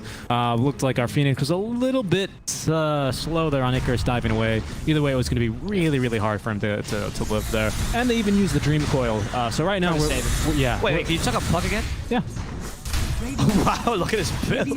Well, you know, no Talisons. Oh my goodness, my hero's purple. I'm gonna build him purple, dude. Purple and pink. That's the theme for the puck. That is the theme. I mean, I'm used to seeing 2, maybe 3, even no Talisman, but 4. Oh my goodness, this puck really wants to secure the early game. And this coincides with the Diffusal Blade. Very explosive idea by Gambit in terms of how they're gonna play this mid game. I think it's not wrong though. Supernova in trouble, but he knows he's kind of invulnerable to the Phantom Lancer. We need a Manta on Phantom Lancer to really make him, like, let him go online. This is a Hood of Defiance, usually transitional item, very good this game against Tide and Void Spirit. Supernova's got a haste, just running around having a fun time. He's just like, they can't kill me, guys. They really can't kill me. They're not going to deny this tower, though. They want to try and still force maybe an overcommitment. Maybe think Supernova, oh, we can't kill you, huh? Why don't you come try and, you know, get the last hit on our tower, and then 5 heroes gank him. Then they can kill him. Bot lane, speaking of ganking, they've managed to find now Puck, who made the jump onto Ladon. They are going to perfectly time there the rolling boulder. Nice job to Ladon. They even get Ascold the kill. That's going to be a 4 times dominating streak ended as well. So a nice 525 gold in pocket of our Void Spirit mid lane. Supernova, just doing Supernova things. Dude, this guy has been in the mid lane. He's just squatting in your mid lane, dude. Yeah, he's been here for 3 minutes, yeah. If nothing can kill him. The Timber saw the fact that Whirling Death gets dispelled too early. Supernova finally committing. He's like, I'm taking this tower, or my name's not Supernova. Actually, my name's not Supernova. There's a Phoenix in this game. I gotta retreat. Oh no. He has Ravage though. He has Ravage. They could counter-initiate this. Supernova for now alive. They're really not killing him. They can. That Morbid Mask keeps him forever healthy. Yeah, they really can. Especially because I think you do lifesteal off of the damage you do to PL juxtapose illusions. Of course, yeah. Right? Yeah. It deals damage in area, so yeah. I would assume it would do full damage to those guys as well, or even increased damage. What do you mean? Because they're illusions, and it's... Oh no, you don't get the increased damage. You get A little bit of a pause out from Pubber. Oh, Pubber's like, guys, admin, there's a problem. I'm about to die. See, look, they use Teams. Oh. That's better. That's better than Discord. Oh, in terms well. of their. People will argue. Sometimes you have to use Discord as well. Some TOs mandate. No, no. I mean, for like the upper divisions, like they have to use Discord because of the webcams, right, like that. Sense, yeah. It depends. A couple of the ESL admins I know, they do like running. It's always TeamSpeak. Of course. A little bit of behind the curtain just because it's really easy. It's just much more efficient. It's super efficient online. I mean, we use it when we cast sometimes. Yeah. You can record actually all of the comms, so there's absolutely no issue. And of course, the players know this. They're not secretly being recorded. They obviously agree with this. You know, hell, at majors, they walk through metal detectors and get wanted down to make sure. Like they're very, very serious about anti-cheating here, or match integrity, I should say. Of course. You don't want someone like bringing a real sword to the game. You know what I would do? What if he loses the game and he then starts chopping? Dendi out of the pit with a real-life Claymore. You gotta let me pick my punch! Just running at the enemy team. Yes. Oh, Echo Slam with the Blink Dagger off of X's Vampire. They're going to be able to catch the Void Spirit. He's dead, looking for a +1 on Ladon, who tries to run in and save his core, but he's going to lose his life and all of his mana to Zani. And there's a zero cast point stun I was talking about earlier, right? How strong that is against Void Spirit. Yeah. I do find that Gambit strat is very better suited towards like the... But I don't want to discount the Jug entirely. Their team fight's getting better, and they have a really good ladder lineup, and you can actually tell they played like a ladder lineup, where Timbersaw knew that the early game was his game, right? But he's really low on net worth, not because he's bad, guys, though I know the chat will willingly say that, but rather because he's just not taking the farm that is destined instead to Puck and Phantom Lancer. And that allows Puck to get to his timings, a minute 20-ish or so, and then allows Phantom Lancer to get to his timings around minute 30, 35 when he hits... Don't forget the Earthshaker one power peak he has when he gets the surprise Blink Dagger initiation and basically a free kill onto almost anyone in the game. Yes. And now he goes for Shard and he's pretty much the best initiator in the game. Okay, Phantom Lancer though in trouble. The Silence stopping his Doppelganger. Finally can dispel the Magnetize. Blizzy staying behind. He's just trying to draw the aggro for the enemy team. That's why Blizzy's like stopping. He's getting body blocked by the illusion. I don't know if that's on purpose, but they just want Blizzy to tank this. Oh, he actually goes for the rolling boulder and blocks it. Not that it does anything. Yeah, they need to back off. They don't have Supernova. He dies in the river to the Puck. I imagine that was going to be the Blink Dagger reveal off the Puck. They're continuing to fight. We do have a Vessel though for Blizzy. Nice fissure. Unfortunately, doesn't stun either Asgold or Rari. We're going to be able to get the damage done. Yeah, that's going to be... Oh, okay, they have Vessel. I got to chill a little bit here. Supernova dying though. I mean, you can see why he wanted to go in. They don't have Ravage for 30 seconds. Go, right? And he tried, but unfortunately, like you said, that's going to be his some quote-unquote lack of farm coming into play there, right? Yes. Maybe if he was actually farming and being a little bit more active than just being a buffer to, oh, Puck might be dead. Yule Scepter for the Aether Remnant, into Dissemblate, into Rolling Boulder, into some more damage, but there's going to be the Fissure, Alpha Max's Vampire, Rolling Boulder. I think we're out of Remnants. We are. We've got another one ready right now. He's going to roll for it. Phase Shift used. That means he can't kick anything here. Tries to kick the Earth Spirit for the damage onto the Puck. That's not going to happen. So X's Vampire is going to have to be the sacrificial lamb, or will he? Yes, he will. He's an Earthshaker, and you sacrifice yourself. You admitted you sacrificed yourself. That was a weird Supernova. Yeah, they were... I'm not really sure why. I mean, there's no Dream Coil for a couple more seconds. And there was no way as defensive because Earthshaker was already dead. Yeah, so now IPG are like, I guess we Roche? Yeah, because they have Ravage, you don't have Supernova. That's a big mistake. Yep. All right, this is going to get Rari right back into it as well. I love his build, by the way. I do as well. I was going to point that out right before they started chasing down the Puck. Yeah, Mjolnir and SNY, it's like a mid-game oriented build, but good against PL particularly as well, and with mixed damage for the Timbersaw. Really, really useful this game, honestly. I think it's a perfect build. I can't imagine any improvements on this build. Later, you can go for Swift Slash or Axe if you want to, right? Axe gives you a lot of area damage as well, together with the 20 talent. So the Axe Shard.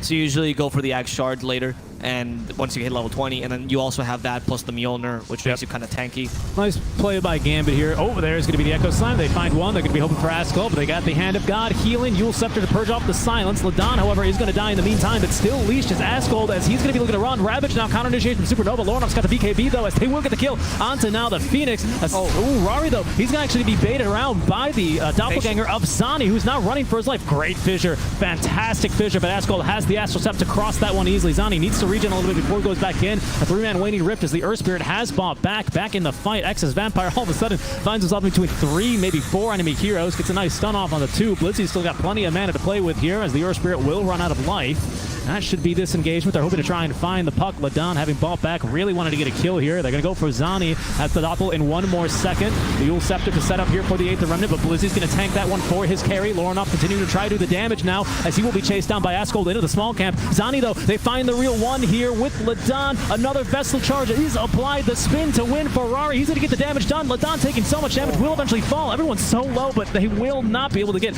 any further kills besides the Earth Spirit for now. It looks like that'll be that with Supernova available on Pubber, though. Could they look for more? You need to leave. You need to leave now if you're IPG. They're coming for you, Lorna. How far is from that Dream Coil? Oh, they actually initiate regardless. They use the Supernova. Can they break the egg in time? Fissure to protect it. There's the turn for the puck. They're able to kill Lorna, but it's a BKB! That surprises them. And now they finally clean up the remaining heroes from IPG. Only Jug survives, looking there at his teammates with guilt, knowing I was the only one who made the right play.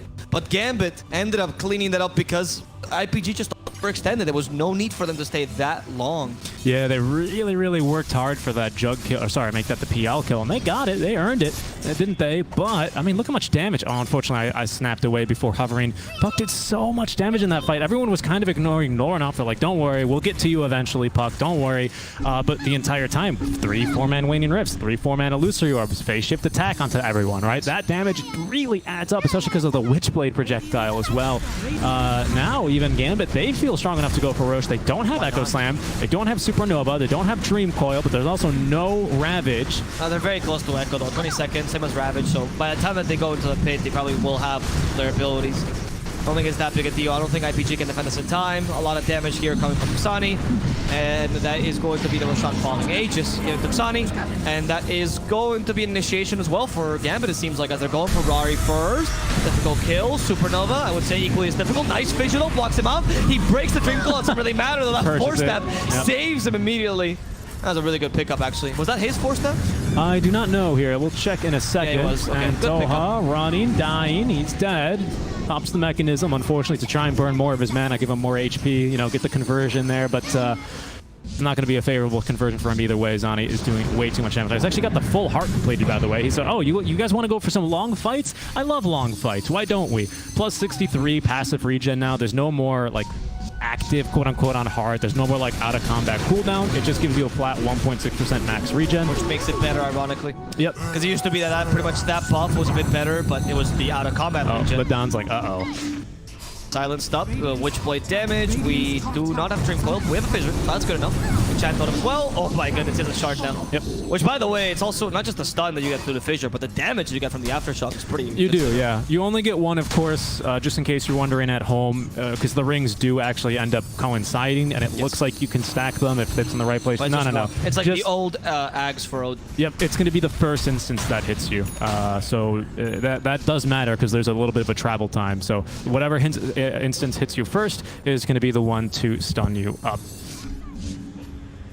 Mid lane, it looks like they're going to maybe go for Supernova here. He does have his own 4-step, using it now to try and run from the PL Illusions. Fissure actually blocking RPL for a bit, but they've got plenty of trees to be... Or they have no difficulty, rather, cutting down the trees to continue chasing down Supernova. They pop the mechanism. He's going to try and TP. Far too late, unfortunately. They're going to continue the 4v5 play here in favor of Gambit as they look to now destroy the mid-tier 2 tower. Nice play here by Askold. Cutting the wave. Nearly getting the courier as well. Unfortunately, he's just going to miss. They catch him, though, with the Fissure. There's going to be now the follow-up stunt, but he'll be fine. They show him another courier as if to just kind of taunt him with it, but he's going to not be able to really do much about that now. Needs to come home and defend the tier 3 tower. Zani, a very tanky PL here with Heart Diffusal, as well as a Hooded Defiance, and now the Aegis of Immortality. Just about hit level 18 as he's going to get to work on your tier 3 tower. Not to forget, of course, the physical damage on Puck, who is hitting for a very cool and crisp about 200 here before reductions, depending on what aura she's got, or it's got. But speaking of auras, they're no longer going to have that tier 3 aura, as it will now fall. And so kind of getting bullied by the lone PL Illusion. We see a smoke up top. That's for Ladon. He's going to try and go and maybe gank from the side, but they have managed to now locate Askold. He was cutting the bottom lane. He might get his own life cut in half. The Dual Scepter buying him a little bit of time. There's going to be the healing ward. We do need to get rid of that one. Supernova now dropped by the Phoenix. That's not the best positioning, but will force them all back as Rari's going to be fighting basically alone versus Zani and Blizzy now. Doesn't really have a great Omni-Slash escape, but there's going to be the 4-step into now the Ravage. They managed to get the puck. That's going to be the Agnum Scepter now for the Void Spirit. They get the kill onto 2, and now that's going to be the 3rd hero dead for Gambit. They need to back off. They've gotten at least the melee barracks. They're happy with this one thus far, and they'd be even happier if they never died. That was a very strange interaction there, but they have now managed to catch Zani. We've got Aegis for another minute and a half, so they're going to have to kill him not only once, but twice, and that's going to be rather difficult here as they're going to aim for Ladon. There's a buyback now from the Earth Spirit. He sees a big Echo Slam here, but he doesn't actually have it off cooldown, or on cooldown rather, for another 90 seconds. That's going to dissuade IPG from considering to continue this fight, though, as they will now back off after the buyback from the Earthshake. I think they realize that we got some problems killing PL here. Even with that Spirit Vessel, I mean, the issue is this game gets just about impossible here as soon as he does hit that level 25 talent. He's probably this game going to go for the -4 second Doppel cooldown just to be able to make sure that he's able to dispel, I mean, a silence, well, not a silence, but the Vessel going to be the most important thing here. Yeah, I mean, we do have the double silence for him, though. That's incredibly annoying. Point to be made there. That was useful for catching out our Puck, who... Oh, I got scared for a second. I thought this was our Puck's items and went, wait a second, what happened to our Witch's Blade? But that's not Puck's items. That's Excess Vampire's items. As a few more TeamSpeak issues here for Gambit, will trigger another pause. Taking a look at our Puck's items, however, that should be just about a full Aghanim Scepter completed. Needed another 22 gold, but the 3 components here already sitting in the courier inside the secret shop, ready for the point booster. The Scepter. That's going to be really, really useful here versus our Jug, versus our Void Spirit as well. Not to even mention Supernova, who's managed to break quite a few coils on himself with relatively little to no consequences. So he's been really happy here, having a great job with this game. We'll take a look here now at just a couple other items as we still remain paused. Getting the G. Lotus Orb we saw in that fight there from Blizzy. That's going to be really, really useful. Another Dispel for his PL. Jug, though, with the full Mjolnir is going to do just okay for now, at least defensively versus this Phantom Lancer with all those Chain Lightning procs. And Antoha now with a full Guardian Greaves will be able to dispel the Diffusal Slow on him. So chooses. Right now, though, they are going to be having some pretty big difficulties. Excess Vampire is just super, super strong right now here on the Shaker with the Aghanim Shard upgrade. I was listening to the panel here for the studio talent. I cannot remember if it was for Dream League or ESL 1. It's the same talent, so I believe it was for a European game, but it was either Kyle or Cap talking about how great this shard is. And I mean, they're just completely right. Position 5 Earthshaker, all you really need is the blink and the shard, and you're just as useful as old Earthshaker with probably, you know, 3,000 more gold in the bank. So it really breathes a lot of life back into this hero who we haven't seen in quite a while here, probably about a bit over a year, ever since Captain March and TNC were doing more of Shaker all the time. So I'm really happy that the shard for Earthshaker is allowing him to be picked again, and is much more of a viable pick these days. He's just a fun hero as well. I mean, he's one of Excess Vampire's... To watch, too. To watch, that's what I mean, yeah. It's one of Excess Vampire's old heroes as well. They used to play very often when the hero... I mean, the shard seems to have like a really hero in general. I think it suits him. I like it. I agree with you. I'm really happy with the inclusion. Alright, well, we see this initiative. The high gun, nice keeping the high gun by IPG though. This is really good patience. They prevent any scouting. Yeah, they're going to be able to now get another good ward off here, as they are so far doing pretty good here at holding down this PL, or stemming the bleeding, I should say. They are set to now lose their last outer tower. Of course, they have lost their mid-tier 3 already, and now have the mid lane of Super Creep going down their way, with the mid barracks having been destroyed, or at least the mid melee barracks being destroyed. It's looking very good for Gambit, as the IPG didn't have... Ags now for Puck. That's new. Nice. That's very important, particularly. So now IPG don't really have a solution for the Phantom Lancer at this point in the game, right? Like, the Jug is just fine. But with the build they went for, even with Mjolnir, you lack the damage compared to, say, a Battle Fury build, which usually helps a bit. And thanks to Scotty and Hart. Scotty has a free game. Ladon already struggling here. And yeah, what is your Tide gonna do now against the Jug? You're kind of hoping that he gets level 25 and he starts speaking scary in terms of damage, right? But it's kind of a tall ask this game. It's 31 minutes in. Your Tide is, I think, level 17. Yep. Nope, it's not yet anyway. He's going to be trying to go now for the Vlad's classic offlaner item. Pretty classic offlane build here as well. Well, the bottle's like a newer style of play for sure, but it's been paying off this game. Supernova just hoping to keep on farming. Right now, Gambit pretty comfortable with their lead, up 7k. Notably, that's going to be one big item here for RPL over the Juggernaut, who is keeping up in farm. Actually going for the BKB this game. Unfortunately, that's not going to really help him versus the Puck, but will help a lot versus the Shaker. Yeah. And Gambit doesn't seem like they're hard into the high ground, because they know that one fatal mistake could really cost them the game right now. Tidehunter. The question is there a way they can force the Ravage so they initiate with much? Probably once they go for Roche. I think honestly they can just feint Roche if if IPG choose to engage them or not. Really, they're going to probably be happy with whatever the outcome is. So long as it's like not everyone dying and IPG taking Roche on, no matter what, they're going to be really happy because IPG are very cooldown reliant here right now. Thanks to this Ravage, they kind of need to get the jump on Gambit. Otherwise, it just kind of seems impossible for them to fight right now. So yeah, I think just waiting for Roche. It's a long, it's the Goldilocks of Roche. 90 seconds here, not too long, not too short. So we're gonna have to wait another time. Gambit using their third smoke here within the past couple of minutes. I can't imagine they have any more, so they're gonna feel probably a little bit pressed to get something done with this smoke. Yeah, I don't think they've got any more in stock. So let's see what they can find as they head into the jungle.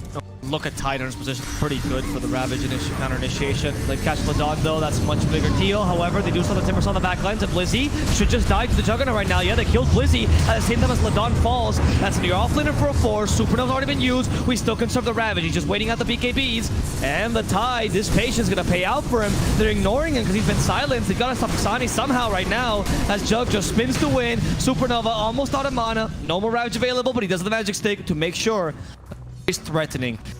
I love how much they're holding on to this. They know it's their big ultimate that's going to bring him back into the game. And oh, catching a puck, this could be huge. Ether Remnant. I don't care about your phase shift, dude. Yeah, you got to blink in that phase shift. The Echo Slam will help, but the Ravage catches both of them, and it's going to guarantee the double kill. That was a really nice Ravage, Supernova. Coming with a 4-staff. On point. Indeed, yeah, he's been using this 4-staff just almost to perfection this game, really. They're going to continue chasing down Pupper. Will Ladon continue to chase? He doesn't have smoke anymore. He's TPing right in front of their face. The stun, a little bit too late, unfortunately. Yeah, I mean, that's one way to, you know, negate the PL is simply just choose not to engage PL. They cut down Blizzy really early in that team fight because he kind of gets distracted. He's going for what he thinks is the most important target, and honestly, I can't really fault him with that logic, right? We saw how impactful that Ravage was, truly, in that engagement, but he just kind of gets divided and conquered really easily. It looked like the rest of Gambit, especially based off of our Supernova placement.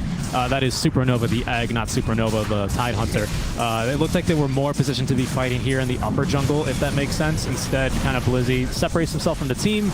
He's cut down relatively quickly, and now this is going to open up Roche for IPG. Ascald here keeping the PL at bay. Does get maybe even a counter initiation. Another silence there. Ladon rolling on through. Zani, though, burning all the mana off of Ascald. There's going to be a big silence on the 2. Phoenix has been scouted. There's going to be now the hand of God to keep Ascald alive. Azani doesn't really have the damage quite yet. Blizzy nearby as well. That's going to get the buyback out of the Phoenix. And all right, now IPG, they're happy with this. They've overextended once before and are not keen to do it again. With the puck respawning, they're going to make the back call.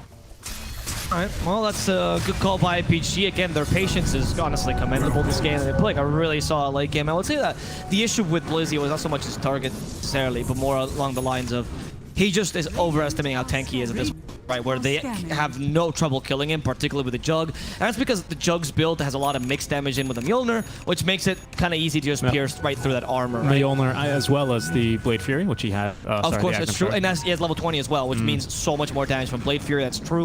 And that is just kind of a solid magic damage Jug, ironically. Okay, and now with the BKB, should be able to also fight against the PL relatively well.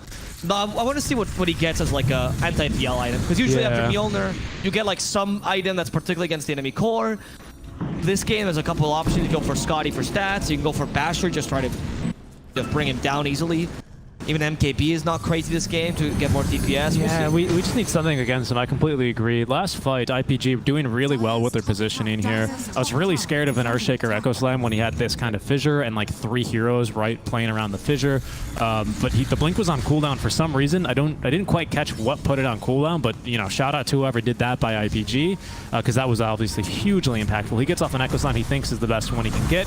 Unfortunately, it's not good enough. They're going to try again now for Ascald. The Blade 4-staff used though. We have a Ravage ready to go. There's going to be the Supernova now, but the Ravage catches 3 heroes. They're doing a lot of damage with this. This egg is completely free, and they're getting a big stun now onto 3. Ascald stunned up now by both. Echo Slam to follow up now to keep our PL, make that our Jug in place. That's going to be the first life nukes down. Next to go is going to be Supernova. He dies to the waning rift of Lorinov. As now Rari fighting for his life here, spinning to win, or at least trying, doing a fair bit of damage. Hento hoping a TP out will be able to leave. Ladon, he's going to die with his core. He's going to fight with his core as the BKB will get used by Rari. Out comes the Omni Slash. It's not that good. though. And now with the BKB duration waning out, so will he. Lauren with the big plays there. Dream Coil, that time the team fight for Gambit really came together, and they absolutely stomp IP. Oh, in this case, IPG... Well, you saw, like, the Ravage was just not good enough, right? It was not the worst Ravage, but it was just not good enough because you need the perfect initiation here. I think the Jug played that quite decently, but either you play this pitch perfect as IPG or Gambit's going to take over because the late game is superior, and you don't have an answer, particularly to the PL in the late game. And we're seeing now Xani. Doppelganger still is the only illusion-based skill that after the buffs to Omnislash still will disjoint that Omnislash, and it makes it very difficult for you to actually use that hero. Wow, another coil. With an Axe, by the way, so even if he Blade Furies, he can't save himself. The Healing Ward is probably destroyed. He tries to use the Blade Fury to get away, and okay, does it right after the Dream Coil ends. Nice, super fast thanks to the Ag Shard. Yeah, so it's not too bad, but you're still losing your Rags, right? You are, but now at least when you're Tide and Void Spirit respawn, they don't have to be afraid of a Dream Coil for a little bit of time. Gambit, with this information that they have on themselves, are going to go back off. They're happy with just the bottom lane of Barracks. They finish off the mid lane as well, and now they got a 13k net worth lead in their favor. Roche still not going to respawn for another 4.5 to 7.5 minutes.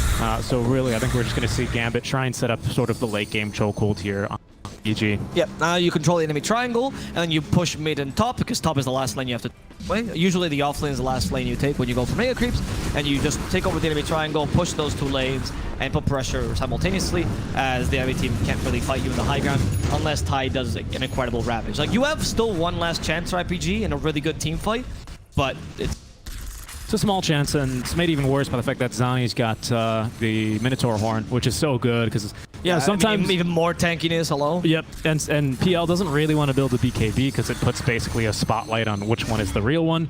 But this is perfect because sometimes you just need a little bit of a pinch of magic immunity or a quick avoiding dispel. Ravage, for example. Yep, avoiding Ravage is a really good example. If you don't have the Doppel or if you're silenced, you can go in and use it. So gives you a lot more room to play with here. And of course, the 20 strength is pretty nice.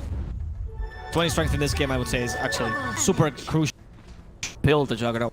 Like, when you go for the Mjolnir, your damage is not going to increase it on, right?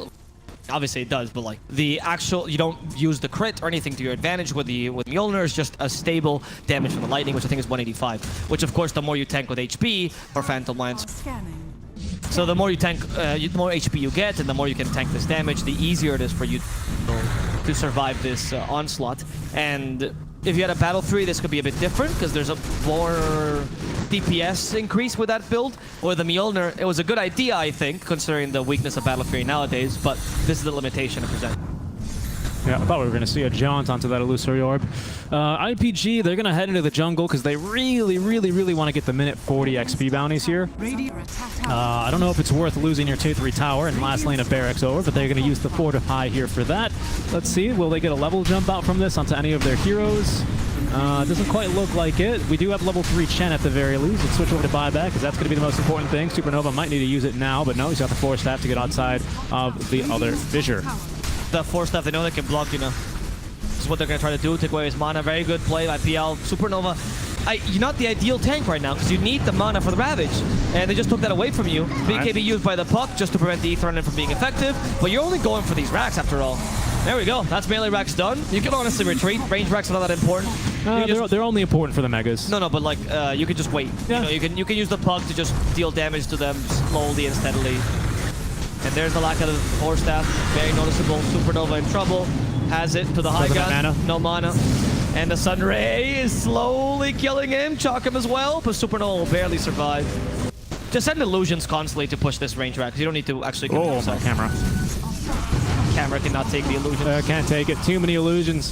Too much damage. We should never play God. Don't make clones of yourselves. Yeah, Zani, he doesn't care. He's a cat. Smartest beings in the universe. Actually, I think cats have been cloned already, together with sheep. I think sheep have. Sheep for sure. Yeah. I think cats is one of the other ones. Well, there they go. Yep. I mean, they're going to send the real Zani in. Why not? He's just way too damn tanky. He doesn't have Aegis. Oh, they found Antoha as well. He's got buyback here. Blizzy in a weird spot. That's not going to matter. Second beginning used now. Sets up for the 3-man coil. There's going to be the Ravage. It's a nice one there. Catches the Phoenix on his way into Supernova. And now he's going to drop it. Omni Slash, though, way too many creep around to be effective. Gets stunned immediately. The Echo Slam, though. The Spin to Win's going to come out first. But the Supernova stun now sets up for a 2-man stun right. They're going to be able to burn through Ascald relatively easily now. As another Icarus dive here. Rari with the BKB, dodging a lot of this damage. But Antoha, who's bumped back now, barely living thanks to the Glimmer Cape. As Zani just looking for whoever he can kill. Finally, that BKB ends. Hit him with the fissure, and that'll just about to be the GG being dropped by Antoha. Yep. Well played by Gambit, taking this little late game where they were stronger and taking advantage of the strengths of their lineup, right? Which is particular. You cannot murder the Phantom Lancer late, and we also have a nice little set of team fights with Earthshaker, Phoenix, Puck, which is a bit better than your Ravage, right? I think in hindsight, Tidehunter, not opposed to that pick because they played him really well, but it did limit your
I'm gonna give you Dire team pick.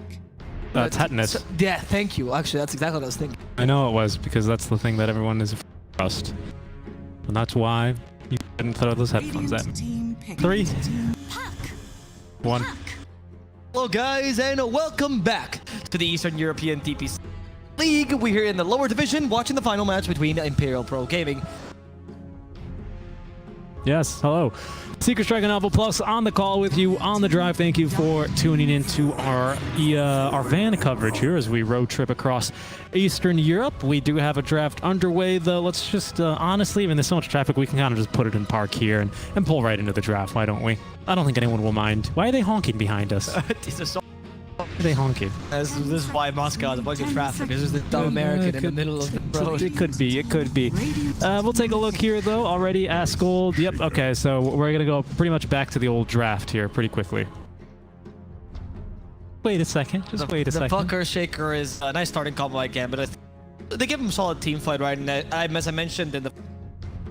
I tend to like these team fight lineups, so... I think Puck and Urshick are fine for this. They're also not very... Like, they define your lineup in the sense that it gives them team fight, but it doesn't define your lineup much, except for having a bit of a weak off lane with a Shaker, usually not the best lane. So IPG could potentially take advantage of this. Right. Heroes that do this, for example, are heroes with a bit of kill potential lane and are good laners, so like Lifestealer, okay, these kind of heroes come to mind as good counters to... Rubik's pretty nice too, because you can deal pretty much amazing spells from him. Enchant Totem, of course, by far the weakest, but ideally you steal Fissure. Trying to remember, so the shard works that if the caster uses an Aghanim sharded Fissure, then you can actually reflect along the length of it. So this works for Morphling and it works for Rubik as well. I've tested this. So Rubik may actually not want to buy a Aghanim Shard this game here, because then it kind of makes stealing Fissure a little bit like a double-edged sword. Wait. For Rubik, when you don't steal the passive... You would. You do, yeah. You do on, I mean, I guess if you refresh and cast another Fissure, weirdly enough, or Echo Slam, or Enchant Totem. Oh, so it doesn't work with your spells? No, it doesn't. No, it doesn't. It only works on Earthshaker spells, but Earthshaker can use Rubik's Aghanim's sharded upgraded Fissure as well for his own purposes, as can Rubik use the Earthshakers. Like with a Chrono. Yes, much like the Chrono interaction. That's exactly right. Much like the Chrono interaction. That's exactly right. So, yeah, it's not a very good Aghanim Shard game for Rubik here, unfortunately. I mean, it already isn't with Puck, because it's like, I'm going to break the coil for you, my friend. You know. So it's not that good. But other than that, I mean, stealing Fissure is always great, because it's not going to be traversable by Earthshaker. It actually will be effective at blocking him out if he does go for the Aghanim Shard, which I think is pretty standard for a position 5 Earthshaker these days. But yeah, I like the Rubik. No, isn't it? It was the 5 last game, wasn't it? It was X's. Okay. Yeah. I don't think position 5. No, I think it is. Because you really just need 2 items, Blink and Shard, and you're good to go. Yeah, but like, if you go past 5, your carry will have a weak lane, which is the biggest. You're okay with your floor being a weak lane, or Shaker break. So if your lane is bad, you just rotate mid, and that's fine. But if you are giving your carry a weak lane, then what's the point? Yeah, but you can mitigate that, right? Because you draft the Earthshaker first, right? Gambit are going to pick something super weak like a PA, right? If they wanted to run position 5 Earthshaker. Sure, but why would you ever want to, like, you don't ever want to have your carry in a position. Like, ideally, you want to avoid, there are some carries that can do that, namely just roll, but maybe PA in some TB sometimes. Cooldown dependent, but sometimes. Yeah, but you don't want to do TB. Alone. So I think Earthshaker 5 still requires a bit more creativity to need to really justify why you're not 4, which is a much maybe a 3, honestly. With Shard of 3, it's not bad either. No, I don't like Shaker 3. He's too weak of a laner, super easy kill. really going back to a lot of the favorites here for IPG. Void Spirit Chen again, nothing wrong with them. I think Antoho played a good enough Chen in game number 2. Dog, it wasn't. 10 seconds remaining. 5 seconds remaining. Maybe if you were combining with a troll or lifestealer game, I would like it much more. Radiant team pick. The Phantom Lancer. I was gonna say they didn't ban the AA this time. They chose to ban the Timber instead. I don't blame them. Yeah, so now they're gonna remove. Either, to be honest. Yeah, they're gonna remove a lot of the combos here with our chat. I don't know if you have any combos that you want. You can't go Alp Chen, Lifestealer Chen is bad. I mean, you can still go Juggernaut a second. 5 Heal's not bad. remaining. Yep, I mean, yeah, because you basically have the exact same draft as the before. If anything, I don't like Rubik more than a position for Earth Spirit against the PL. So, The last draft. so it would. Is much. Beastmaster's a good idea though, because Beastmaster. The idea first is to force. 10 seconds. So if Gambit feels like come and just ban a Juggernaut, that's it. And Beastmaster is 5 seconds good against remaining. most 5 cores seconds and. Nope, not at all. You got some really strong early game push potential as well. So Gambit, they can't afford to go for something too slow because that's going to be punished by the natural push that IPG are going to be bringing you. Oh, okay. They're gonna go back to the PL. I mean, you don't have any answers for him yet, so now you just ban the carries that will deal best against. Honestly, man, you can. Yeah, that's a Rari hero.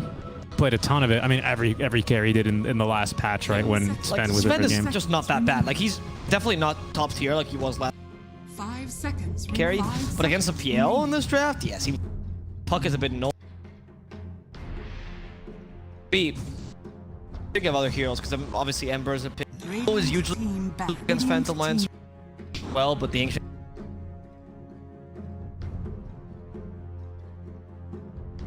And he gets kited super easily by Puck Air Shaker. Oh, actually, the Naga is not a bad.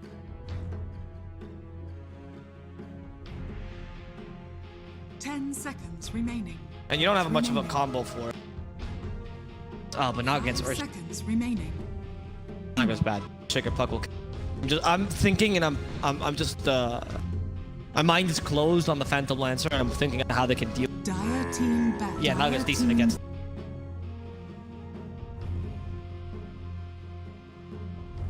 Ah, no, honestly, this is a tough pick. The Phantom Lancer plus the AA is like counters most heroes. Because heroes that usually benefit from Battle Fury or benefit from that cleave usually on the region as well, which A is one of them. So that's the whole. Yeah, I think Gambit are even thinking about what would be strong against them. They don't have last pick, so again, that's going to be a little bit spooky for them. And the nice thing is IPG at least can look to secure their lane with last pick here. Yep. At the very least, you can look to secure your lane. And then, of course, the core-to-core matchup is going to be story. So maybe you just pick something really, really fast here. Idea, Ricky. With the current Battle Fury. About... Man, who else builds Necrobook in the safe lane except for Lycan? He was already banned. I'm just thinking, like, what if you just play super, super, super fast? No, because I mean, 10 seconds passing over here for IPO is 5 seconds remaining. is kind of decent. Spectre's both these heroes struggle against Puck or Shaker. Spectre less so, but the Ancient Apparition can be brutal against her, of course. Chip. Or Morphling, actually. Oh, no, because he's banned. Again, a really, really weird one, but what if you went for something like Bristleback safe lane? Get the Warpath going here, kind of just death ball with your team as early as possible. Basically, as soon as Necro 3 is up, you got lots of sustain with Chen. Of course, going to be Ice Blasted every now and then, but that just, you know, buys the PL 30 seconds of farm. You've got to be very wary of Echo Slam, but right now there's not really anything too effective, and by the time you're death balling with a Bristle, you're not really going to be pushing, or sorry, you're not going to really be having a Blink Dagger on the Earth, even if it is at a position. Maybe not if it's a position 3 though, because then you can probably give him, yeah, lane and farm. I don't know. I'm just thinking like maybe you just want to undercut the PL here and choose not to fight him whatsoever. Finding a hero that works here is really, really difficult. 5 seconds remaining. even with whatever Gambit picks up. I mean, what could Gambit pick? You do even need a pick that's specifically wrong for you? Maybe after seeing the first game with Mars, I'm not so trusting in the Mars. This is a decent Mars game. The Ursa and the Monkey already, so it's kind of decent there in that regard. Right. Your lane is going to be consistent. Like, that's why I'm thinking you don't know what the enemy carry is. So you might as well just go for the Mars and try to secure your really good combo with Ancient Apparition. You're great with Earthshaker because Fissure is good to set up for your spear. The Arena Blood is pretty solid against the Void Spirit as well because you can just go for Yosodor and make sure you a lot of synergy, good team fight. Yeah, Beastmaster's not great against you because God's Rebuke clears his creeps. Yeah, I like the Mars. Radiant team. Pick Radiant. one Blizzy win. Yep. There we go. All right, nice. This is the $1 million question. What do you pick against this fan? How do you beat this? I was gonna say, Leshrac has been banned. Yep, maybe. That's a must ban against Ascol. Yeah, I know, but like, you know, I'm thinking, what else? 10 seconds remaining. So I'm thinking, go Bristleback, death ball it up, baby. Bristleback is also weak. 5 seconds remaining. He is, but once every 35 seconds. Or Yeah, 45. well, but then by that logic, you might as well pick an Elk, which is not. Maybe you do. Like the logic you can avoid the Ice Blast is lower cooldown. You cannot rely on that. Very dangerous. I mean, Bristle is less weak to Ice Blast than Ancient than Alchemist. Yeah. I don't know what you pick here, to be honest. I mean, I don't think Bristle will clear Phantom Lance from losing that. no, but I was just thinking just death ball with the Beastmaster Necro 3 Juggernaut. Sure. Now, I mean, we saw this last matchup in game 1. Yeah, exactly. I don't really know. I don't know if this is not maybe Rari's favorite here. He's got a couple matches on the Juggernaut, but last game I wasn't particularly convinced. It's the same exact matchup. The lane, if anything, is still probably just as difficult. At least you have Spin to ideally ignore the Mars Arena as soon as that comes up. Spin as well to avoid... No, because that's not going to go through BKB. Oof, yeah, I don't know. I mean, IPG, they've just been hit by the PL again and just don't have a good response to it yet again for game number 2. It's pretty much the exact same draft. What did Super... Except like the they Tide and Earth Spirit. The off lane is the only thing that's different here for them. Yeah. And I don't think the off lane was particularly the problem last for game. Gambit was 5 He was playing Timbersaw, which was banned. Okay. Pubber instead of Phoenix is on the A, so from fire to ice. Other which than that, I it's the same think the game. A is kind of better as well against the Juggernaut Chen, particularly. So I think that's an upgrade. The Mars might be a downgrade versus Timbersaw because your early game won't be as easy to play that fast for IPG. But Jug is not the fastest character if you build him as such. So I don't know how you get away. I mean, judging by the last kid's matchup, it seemed like Rari just could have Donnie halfway through the game. Yeah, pretty much. And this game, maybe you just build Battle Fury this game. Maybe you just go for the traditional build so you actually have a way to deal with opposed to the Mjolnir. Because it is stronger against him. Stronger. And you go for like something like Battle Fury, Sanjay and Yasha into Swift Lane Gags, something like that. Because Swift Slash is good against Phantom Lancer. And you get mobility. I think that something needs to change. You can't go for the same build as last game and hope that you can win. Yeah. It wasn't your execution that was bad.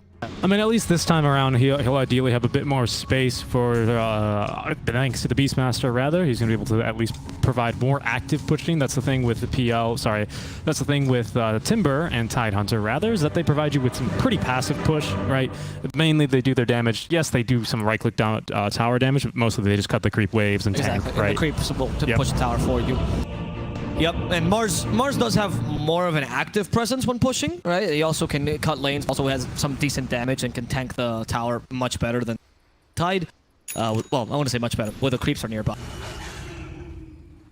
So, in Mars' kill potential, which is an advantage there, but Mars is just not that easy to play. Mars requires you to get some nice rotations early and to have better early game 1 Blizzard show that. But this is game 3. They just come fresh from a win. I'm imagining that Gambit can win this. I like their matchup again. I think their draft is good, and last game they played a really solid match as well.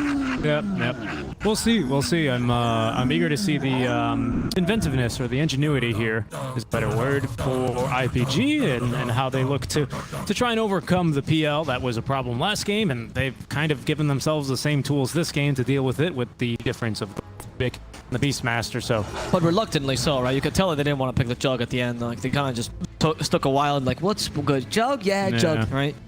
Void Spirit this game could also itemize more aggressively. We could see a Void Spirit that goes for Orchid first, for example. We've seen that a couple times. Or Desolator even, like in NA. right, to deal more damage. Because Void Spirit does have area damage against PL. It does. Last time he opted for the Yules into Ags, which was not a bad idea to deal with the PL. Maybe a bit more of an aggressive Void Spirit to play this earlier. Because you can't let this go late when the PL... But his level 25 peak is, I don't think, beat. There it is. He's going to know there's a ward somewhere. He's pinging it. Yep, he knows exactly where the ward is now. Well played to Antoha. He's not going to die either. He's like, yep, the ward's there, guys. I found it. He's going to go back there eventually. He's got to back out way outside of the range because he knows he's there protecting it for a little while. Yep, so he's going to be scouted here. Probably just going to hit him chilly fingers and go back away, you spawn of Satan. Do not take my ward. Mid laner needs this. Actually, good suggestion from the chat. Maybe.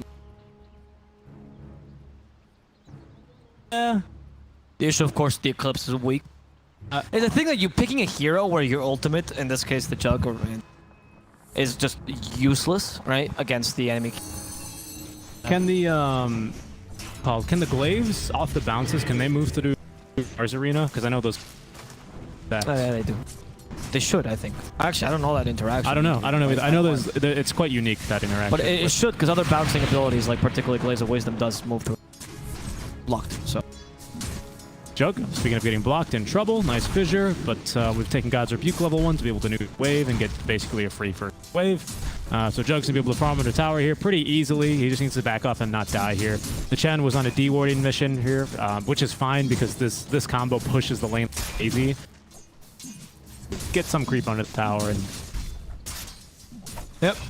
And this lane is a bit tougher for Blizzy this time because Jug will really just spin him to death, and the Earthshaker, like we mentioned in the draft, doesn't do much to help you out, right? Fissure at least will block you in the early levels, but later the ideal use of an Earthshaker 4 is to just rotate it mid and try to get kills against Void, which is not that hard, especially if Void Spirit doesn't go for the Assimilate early, which a lot of Void Spirits against Pucks, you just go for the 202 build anyway. So usually you don't get Assimilate early, and you could punish that with a Fissure. Depends, so maybe the Void Spirit is predicting this as well. It also depends how easy that bottom lane seems. Yeah, we know that Askel doesn't like going for Dissimulate, though, so we'll see here at what point it's first, or at all, if he decides to go for it. Game 1, he basically had no choice because he kept dying to Stifling Dagger. Yeah, from the Queen of Pain. You mean Shadow Strike. It's another dagger. Queen with a... What? Oh, yeah. Shadow Strike is not a dagger, actually.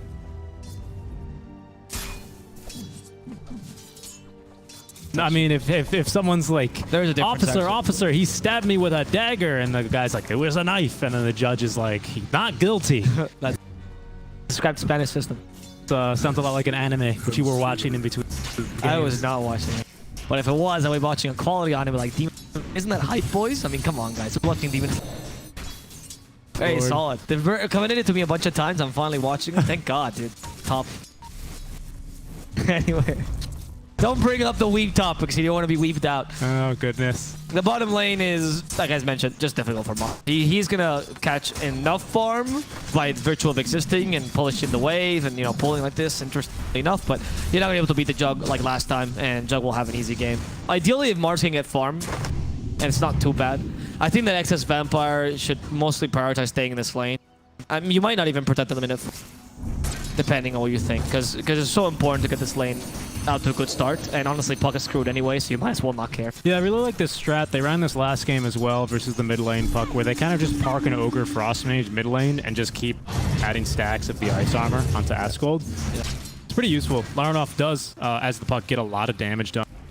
The right clicks, and now you've got 2 sources with Resonant Pulse, as well as now the Ice Armor, increasing your armor by 5, which is quite a bit. It's a huge amount in the early game. 2.5, yeah. 2.5, it's pretty great.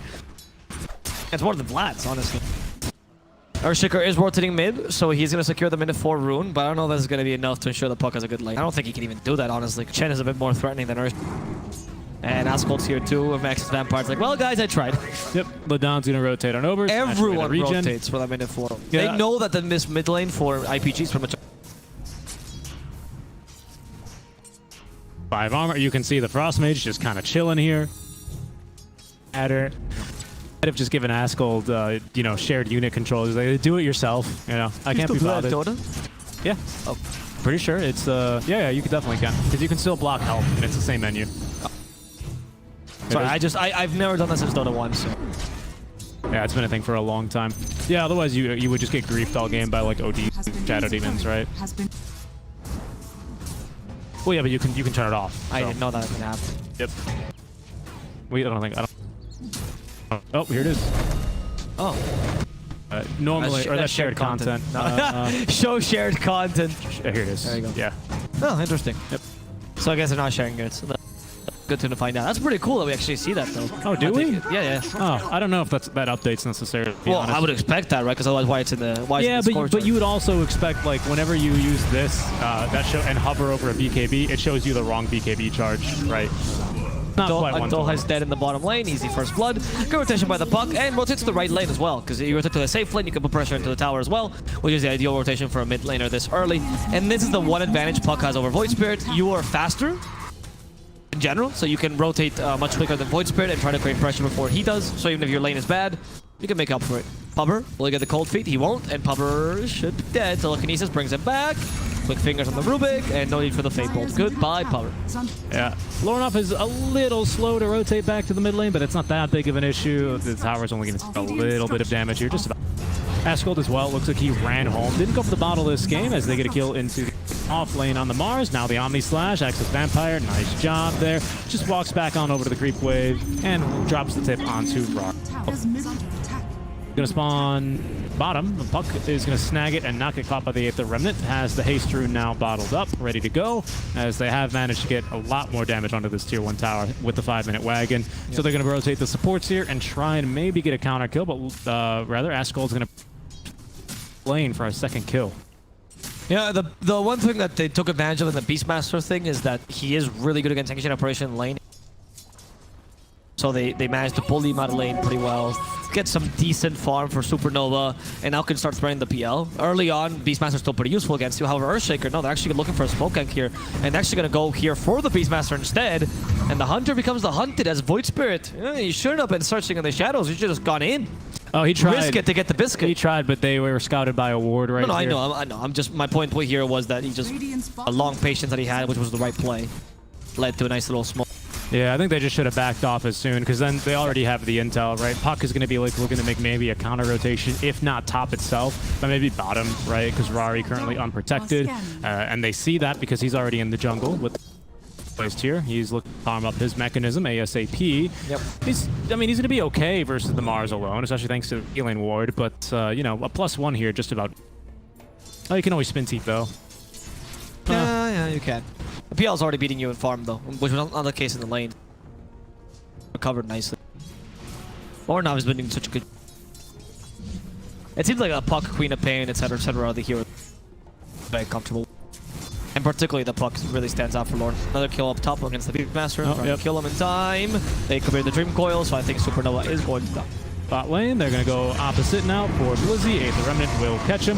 Spin from behind. Doesn't last too long here for Blizzy. God's Rebuke doesn't catch Rari, of course. The Spear on cooldown. A counter kill there for the carry.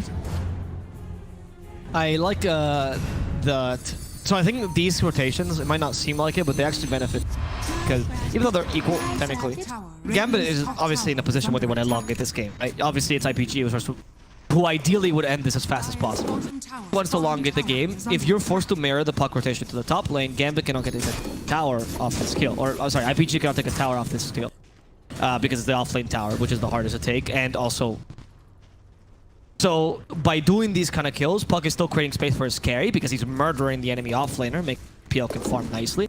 He's still slowing down the game, because Beastmaster cannot take the tower, but at the same time, because IPG is forced to mirror them, they can't do the same effect, and they're also elongating their game, which is not ideal for them, even if they're making farm. So Gambit knows how to play the spaces in the map to make sure the game goes at their tempo and at their pace. So well played. Is under attack. Quick little pause now. Some more TeamSpeak issues, perhaps. Yeah, I mean, I agree with you. At the end of the day, I think it's going to boil down to IPG want to play fast. They are going to do that primarily for the next 10 minutes. Beastmaster, but he can't do that if he's dying. Gambit want to play whatever, at whatever pace, really. They're comfortable to use Mars to enable that. They don't have to, though, because, again, if he dies a bunch... Yeah. But then it's fine, because it's space for the PL to continue. We didn't really mention, by the way, in this change, but the... Mars versus Mars probably better at tanking the Omniscience. Front. You just got to walk forward. Just gotta walk forward. That's the interaction. Yep. And then obviously the idea by Mars is that if any of your heroes is about to die, you walk next to them, you take the Juggernaut away from them, and then you tank it yourself. Tank it yourself, Mars. Anyway. I mean, that is true, but we did see, you know, a level 1 Omnislash versus the Timbersaw do absolutely nothing last game too, right? Also true, Yeah, but so. I think as we see into the later stages of the game, we saw Timbersaw really struggling against Jug, whereas the Mars, I don't think he'll game. I mean, I guess it depends on the Juggernaut's build. I hope it's not Mjolnir Sanya. Yeah, that's true. I would say Aether Remnant's really powerful, right? It's a taunt that forces you to face That's a direction, so... You still walk forward, right? Well, yes, you do. That's a good point. I was just talking about in terms of if the Jug's just kind of right-clicking, yeah. Yep. But no, I mean, that's a good point. That is a good point. Into the late game, I would imagine Mars is better at tanking that, as Ladon is going to tank a lot of damage here, courtesy of the PL and Public. I was thinking of taking that kill, but Sonny just... The Public was like auto-attacking him. He tried. He had the chili fingers. him. I deserve this kill. It looks like it's going to be the same build. Maybe for now. We'll see if he decides to change it up after the Maelstrom. I'm okay with a Maelstrom. I'm not opposed to this idea against the PL. I just think that this really limits the time that your draft has. Because the PL... Last game, he really just tanked... like, what was it? Diffusal Blade Manta, then Heart Scotty, right? So after the second item, he just started tanking, like just getting a bunch of HP items. Did he go for a Manta? I don't even know if he got a Manta. I don't believe he did. He might have just got, what, like Diffusal Heart Scotty? I think it might have been here. If you want to pull up the Dota buff, feel free. Yeah. I mean, yeah, I just because I remember you saying at some stage something Manta style, but they didn't really need it because once the Aghanim Scepter was up for the Void Spirit, by the way, here is going to be a kill onto the Excess Vampire in the mid lane. They're going to look for a kill in return onto the Jug, and they got that one quite easily. He's now going to have enough money for the Maelstrom at least, but a good Ice Blast there in bench for the kill onto Excess Vampire, who did not have Echo Slam ready. He's got the book now, but he's back in the fountain. Yeah, I feel like he didn't though, because by the time I'll tell you now, actually. by the time that the Diffusal Blade, sorry, make that hold that thought. Actually, Anto has been scouted farming, doesn't want to snap the coil. He's only level 4. He's gonna die to the right clicks alone, out from low enough. He didn't. You're completely right. He went Hood Heart. Hood, that's what he did. That's yeah, what he did. I mean, because that's all he needed. Because at some point, what is he really needing to purge off that game? It was basically just the silence off the Resonant Pulse from the Eggs. Yeah. But he had Heart. Or No,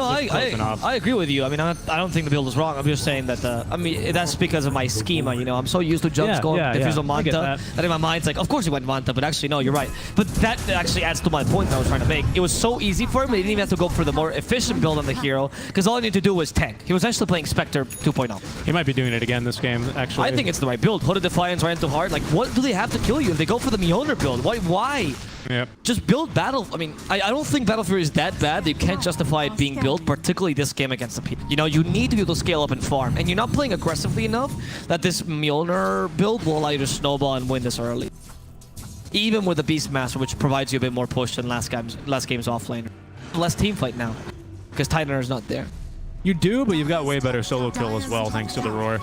True, so you can easily come back from behind. Or not easily, but easier. Not easily, but feasibly, right? Compared to a Ravage, right, where you use Ravage and then they just go, okay, we'll just all the rest of us will push. Compared to a Roar, where you're like, damn, that sucks, because we have to wait for him to respawn because they still have way more spells to use.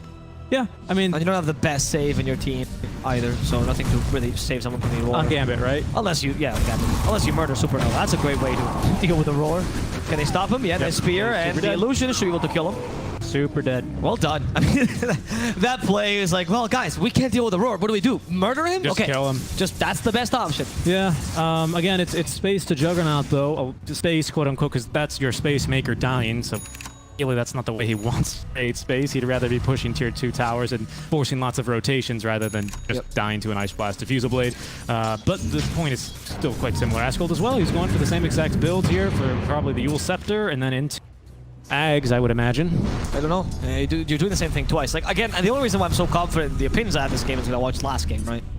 Where we saw the impact of these items. I mean, it's hard for me, like a deja vu. Have we been in this place before? Yes, you know? literally an hour ago. Yeah. We're still stuck in down traffic. The street. Yeah, it's true, actually. Wow, that song is entirely appropriate here. But, no, I mean, yeah. It's the initial anime. I don't actually never watched Initial D. It's the Eurobeat. He's drifting in his... Initial D. I don't like cars. Yeah, but a lot of people don't like volleyball, but they watch the volleyball anime. Because Haikyuu is a work of art. All right, why can't Initial D be the same thing? What a prejudiced weeb right here. My goodness. The irony of a statement of using the word prejudice and weeb.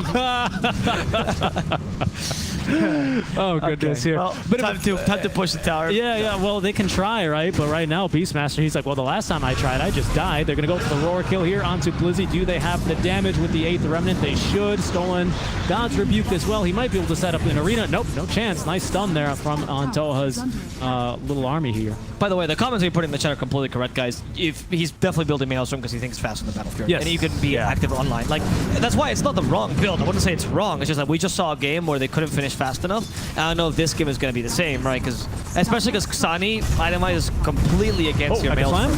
Okay, then Echo Slam just to catch and destroy Ascold. That stops the push as well. They tried to heal, but yeah, now with the Ice Blast, nice Dream Coil onto 2. Can they murder Ladon? I think so. Ladon, okay, telekinesis, annoying the puck a bit low enough, could be a bit in trouble. There goes Xani, hoping to kill Ladon regardless, but he doesn't have the cash to really finish him off, right? Where's the second Invisible Purge? No need. Apparently the Spirit Land Slow is going to be sufficient. Let's go to the high ground as the Arena Blood top into the backlines, killing off the Chen here. A bit of healing from the Chen. Shouldn't save him from the extra damage that Ancient Apparition brings to the table. Ladon also dies, and Gambit will now finish off the zoo. Someone call PETA because there's animal abuse going on this game. Yeah, unfortunately, Rari there, if you're in Twitch chat, you might be going, oh, passive Omni Slash. I mean, what is he going to do? Omni Slash, a PL, and then he's just going to split the illusions. And it kind of feels like a lose-lose here right now for IPG. And like you're saying to our lovely people joining us in the chat here for the official broadcast, hold that thought. We got another kill here on the Supernova. Down he goes. I mean, yeah, he does think it's faster. Ooh, Pubber, he's going to die. They get a kill from beyond the grave, at least. Not bad, at least. Get out of there, boys. But like Gambit hates PETA, though. Like you're saying, they think it's going to be faster, and you know, I would say, yeah, okay, there's a case to be made. You know, as a caster, I'm always willing to be proved wrong. No, he's right that it is faster. He's right about that knowledge. Or that but we just saw it last game. Well, because the point we're making is that it's not that it's not faster. We're saying it's just not going to win you the game. Yeah, I mean, they just need to do something different than last game, and so far it looks like they're kind of doing the same thing here. Yes. Up to even Icecall dying in the same way. Nice stun there, committing Ravage thanks to the telekinesis. He saved himself this time? Yeah, he will. He's even got another one. Different game, Richie. Different game, although the way that they revealed the Blink Dagger, again, getting a kill onto Ascold was exactly the same. Yeah, no, last game was bottom. Last game was bottom, but here it's in the mid lane. It's again, yeah, it's the same exact sort of play style here. This time around, they've even got the AA to counter the Chen. I don't know. We'll see. Rari, what are you doing then? Same exactly the same build. So IPG must think, because of this, genuinely, that their issue last game was the execution or Ladon's Earth Spirit, which I don't think it was, because that's the main, or I guess the Titanner as well. Right? Yeah. So either your issue you thought was the Tide, which I don't think was the issue, or Ladon's Earth Spirit, or just your execution in general. Well, I mean, let's look into it, right? Because Tide Hunter, Ravage, good teamfight ultimate, great counter initiation, 145-second cooldown. Single target, kill potential for, not for Antoha, Supernova, 90-second cooldown, 70. I mean, you have more single target kill potential, but honestly, the Phantom Lancer's dead with the problem. And later on, Blizzy probably is going to build a Lotus Orb or something like that, you know, because it's so good this game against Primal Roar and Omni Slash. And then your Primal Roar is not going to be half as effective. Like, there's a lot of ways to, because you can put it right before you use it. It's a really long animation. So I think there's a lot of ways for you to mitigate this. Like, Xani is going with the exact same build. Oh, no, Manta Style this time. What are you dispelling? Game compared to the last one? Maybe they are afraid of the silence here from the Aghanim Scepter. Maybe Fade Bolt. They don't want to have reduced damage. Maybe could also be that Beastmaster. You prevent the Primal Roar from coming out, right? Because if you Manta as he's Primal Roaring, has to redo the animation. Oh, true. So you can doppelganger away. Yeah, very true. I think maybe that's the idea behind it. Hey, Manta's not bad. He's still going for hard after him. No, the Warrior, the last will. Puck on half HP. Wow. Linking up to the high ground. See you later, Courier. And Doha got told, kill units today, because there's a Chen the Beastmaster. She's the Courier. Okay. Scout in there. Alpha Wolf, see you later. Oh my goodness, they really are. These are the kind of people that call themselves meat eaters, and they only exclusively eat meat, right? And they attack vegans on the street. Oh, goodness. Attack of vegans on the street. Seen it happen, okay? Roche I'm here. one of them. I joined him. He's tantalizingly close here to death. Oh, no. He just got to... Oh, no. No, not the Hellbear Smashers. Get out of there, little guy. Oh, goodness, Roche. He's a meat eater too. They're just feeding him plenty of creep right now. Yeah, those boars tanking unnecessarily. Gambit can protect us really easily though. With Dream Coil, Ice Blast, and Arena, I would not want to fight him. You know what should happen? If you die to Roche, he takes one of your items and can use There's whole team strategies based on letting Roche farm, yeah. right? It's like the Sir Action Slack shit post from a couple of years ago, and he's like, if you deny yourself to Ancients, or not to creep, they level up. Oh, that'd be really nice. When everyone and their mothers were denying themselves to jungle creep. Yeah, I like that. Yeah, though. I mean, I know Slacks doesn't mean it seriously. It wouldn't be balanced, but I like that. I think he was going, hey, why is everyone just denying themselves to the jungle all the time? Especially because Undying would do it all the time. Oh, it was so stupid. I mean, I think Slacks just has like feet dreams, and he's like, it's on Reddit! And then he makes a post about it, and you're like, I don't know if this is the genius idea or dumb idea, but I'm up for it. I'm up for it. Yeah, I'm a fan.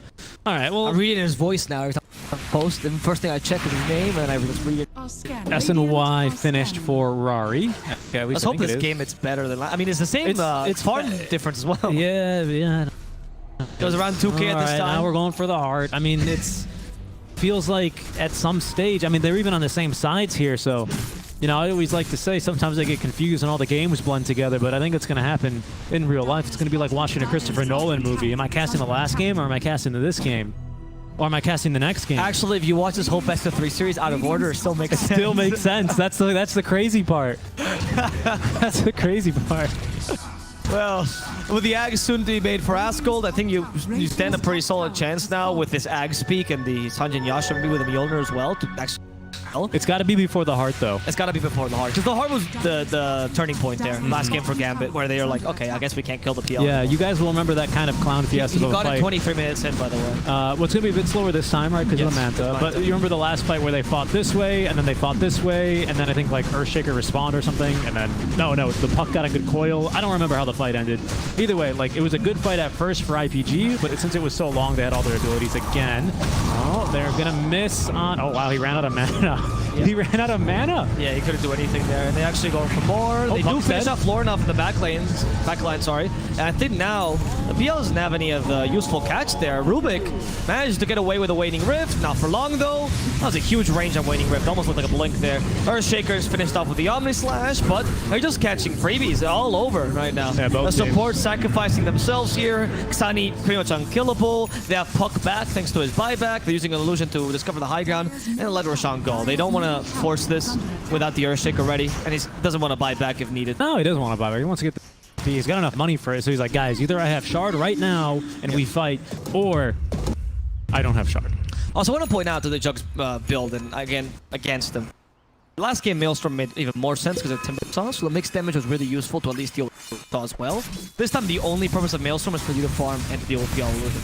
But the mixed damage is not useful against neither. Well, I mean, I guess it is kind of useful against PL. It's useful against the Mars this game, isn't it? Because then it doesn't pierce the shield, I guess. Yeah. Sure. Well, it pierces, right? It doesn't get blocked by Bulwark, as Bravo means. And yeah, of course. So it's not as good as the what's it called? As the Timber Saw. No, but it's reason. It's much like hitting, like saying, oh, I'll just build like Divine Rapier and hit person back from behind. It's like, yeah, okay, like I guess that'll technically do it, but you know. Please don't, because your whole team is dead. Yeah, pretty much. You're about to die too, and Bristol's still half HP. Yeah, exactly. All right, here we go. Yeah, brute force method's not very smiled upon. No, I mean, so like you can do it, and at least it gives you a little bit more flexibility. But that's why I learned in my software engineering career: don't brute force. The teacher used to always get one code from someone that tried to brute force it, assignment, and make fun of it. They would all laugh at you. I mean, it was very brutal. I was like, I don't know if this is allowed, you know. And one of the students complained to the teacher. It was a whole ordeal. Oh, anyway, really? I loved it though. I was never one of those students. That's probably why you loved it. Yeah, exactly. I am a bully. What can I say? Now we're watching this smoke on smoke action. Both teams want to preserve the high ground. I think Gambit is doing a better job. Sorry, IPG is doing a better job being patient. Let's go do Madman. Oh, Blizzy. Got Ags. Okay, this is really awkward now. Okay. What is going on? Not ideal. Oh, nice Jules actually prevented the Ether Remnant. They Glimmer Cape him. He gets a couple more seconds. And Doha's dead in the back lines. They go in for the Jug. Trying to kill the Ancient Apparition as well. But they catch him with a Fissure and that Spear plus the Dream Coil. Everything used. Dream Coil gets stolen. Dream Coil. Stopping the counter initiation here from... the initiation by Gambit. But still, a win by Gambit pretty wholeheartedly. Yeah, that was really awkward. both teams ended up switching places, and I think Gambit caught on to the fact that IPG was where they would normally be standing first, so they find a couple of free kills here and there. Yeah, it just didn't really seem like either team really wanted to commit, but now Gambit, they'll look for any kill they can get right now. Because obviously we've got a 4 now advantage, but with Askel dead for another 20 seconds, this Roche is as good as dead as well. Eventually, Zani will get it done. You can see how little damage PL does, even with the Inclaw here, just against targets that don't have any mana. The heart's almost done on you, by the way. And this is faster, or not faster than last game, but you have more net worth than last game, because last game, without the Manta, you got heart 23 minutes in. This game, with the Manta, getting, what, 25? You don't farm heart in 2 minutes. Like, the Manta difference, not 2 minutes, right? So that just shows that Gambit is even having an easier time this time. Jug will get Mjolnir some more timing, though, and that might help him against the PL. It's going to be scouted by a ward, though. Gambit are going to know what they're up against here, and they've known both times here. Last time they preempted, or they knew about, rather, the Aghanim Scepter on Void. Kind of just, like, awkwardly ran down and maybe started the fight, but his same page with him. Something, and this time around here, Gambit, they're going to know. Actually, no, they're not. Saw Jug's courier heading over to the secret shop, though. They probably know something. Now they're going to scout. It's rare that I get to see two games that are so similar to each other. You can make such... Yeah, that's a good point. That is a good point. And in fact, I think that's very valuable for both the teams as well here.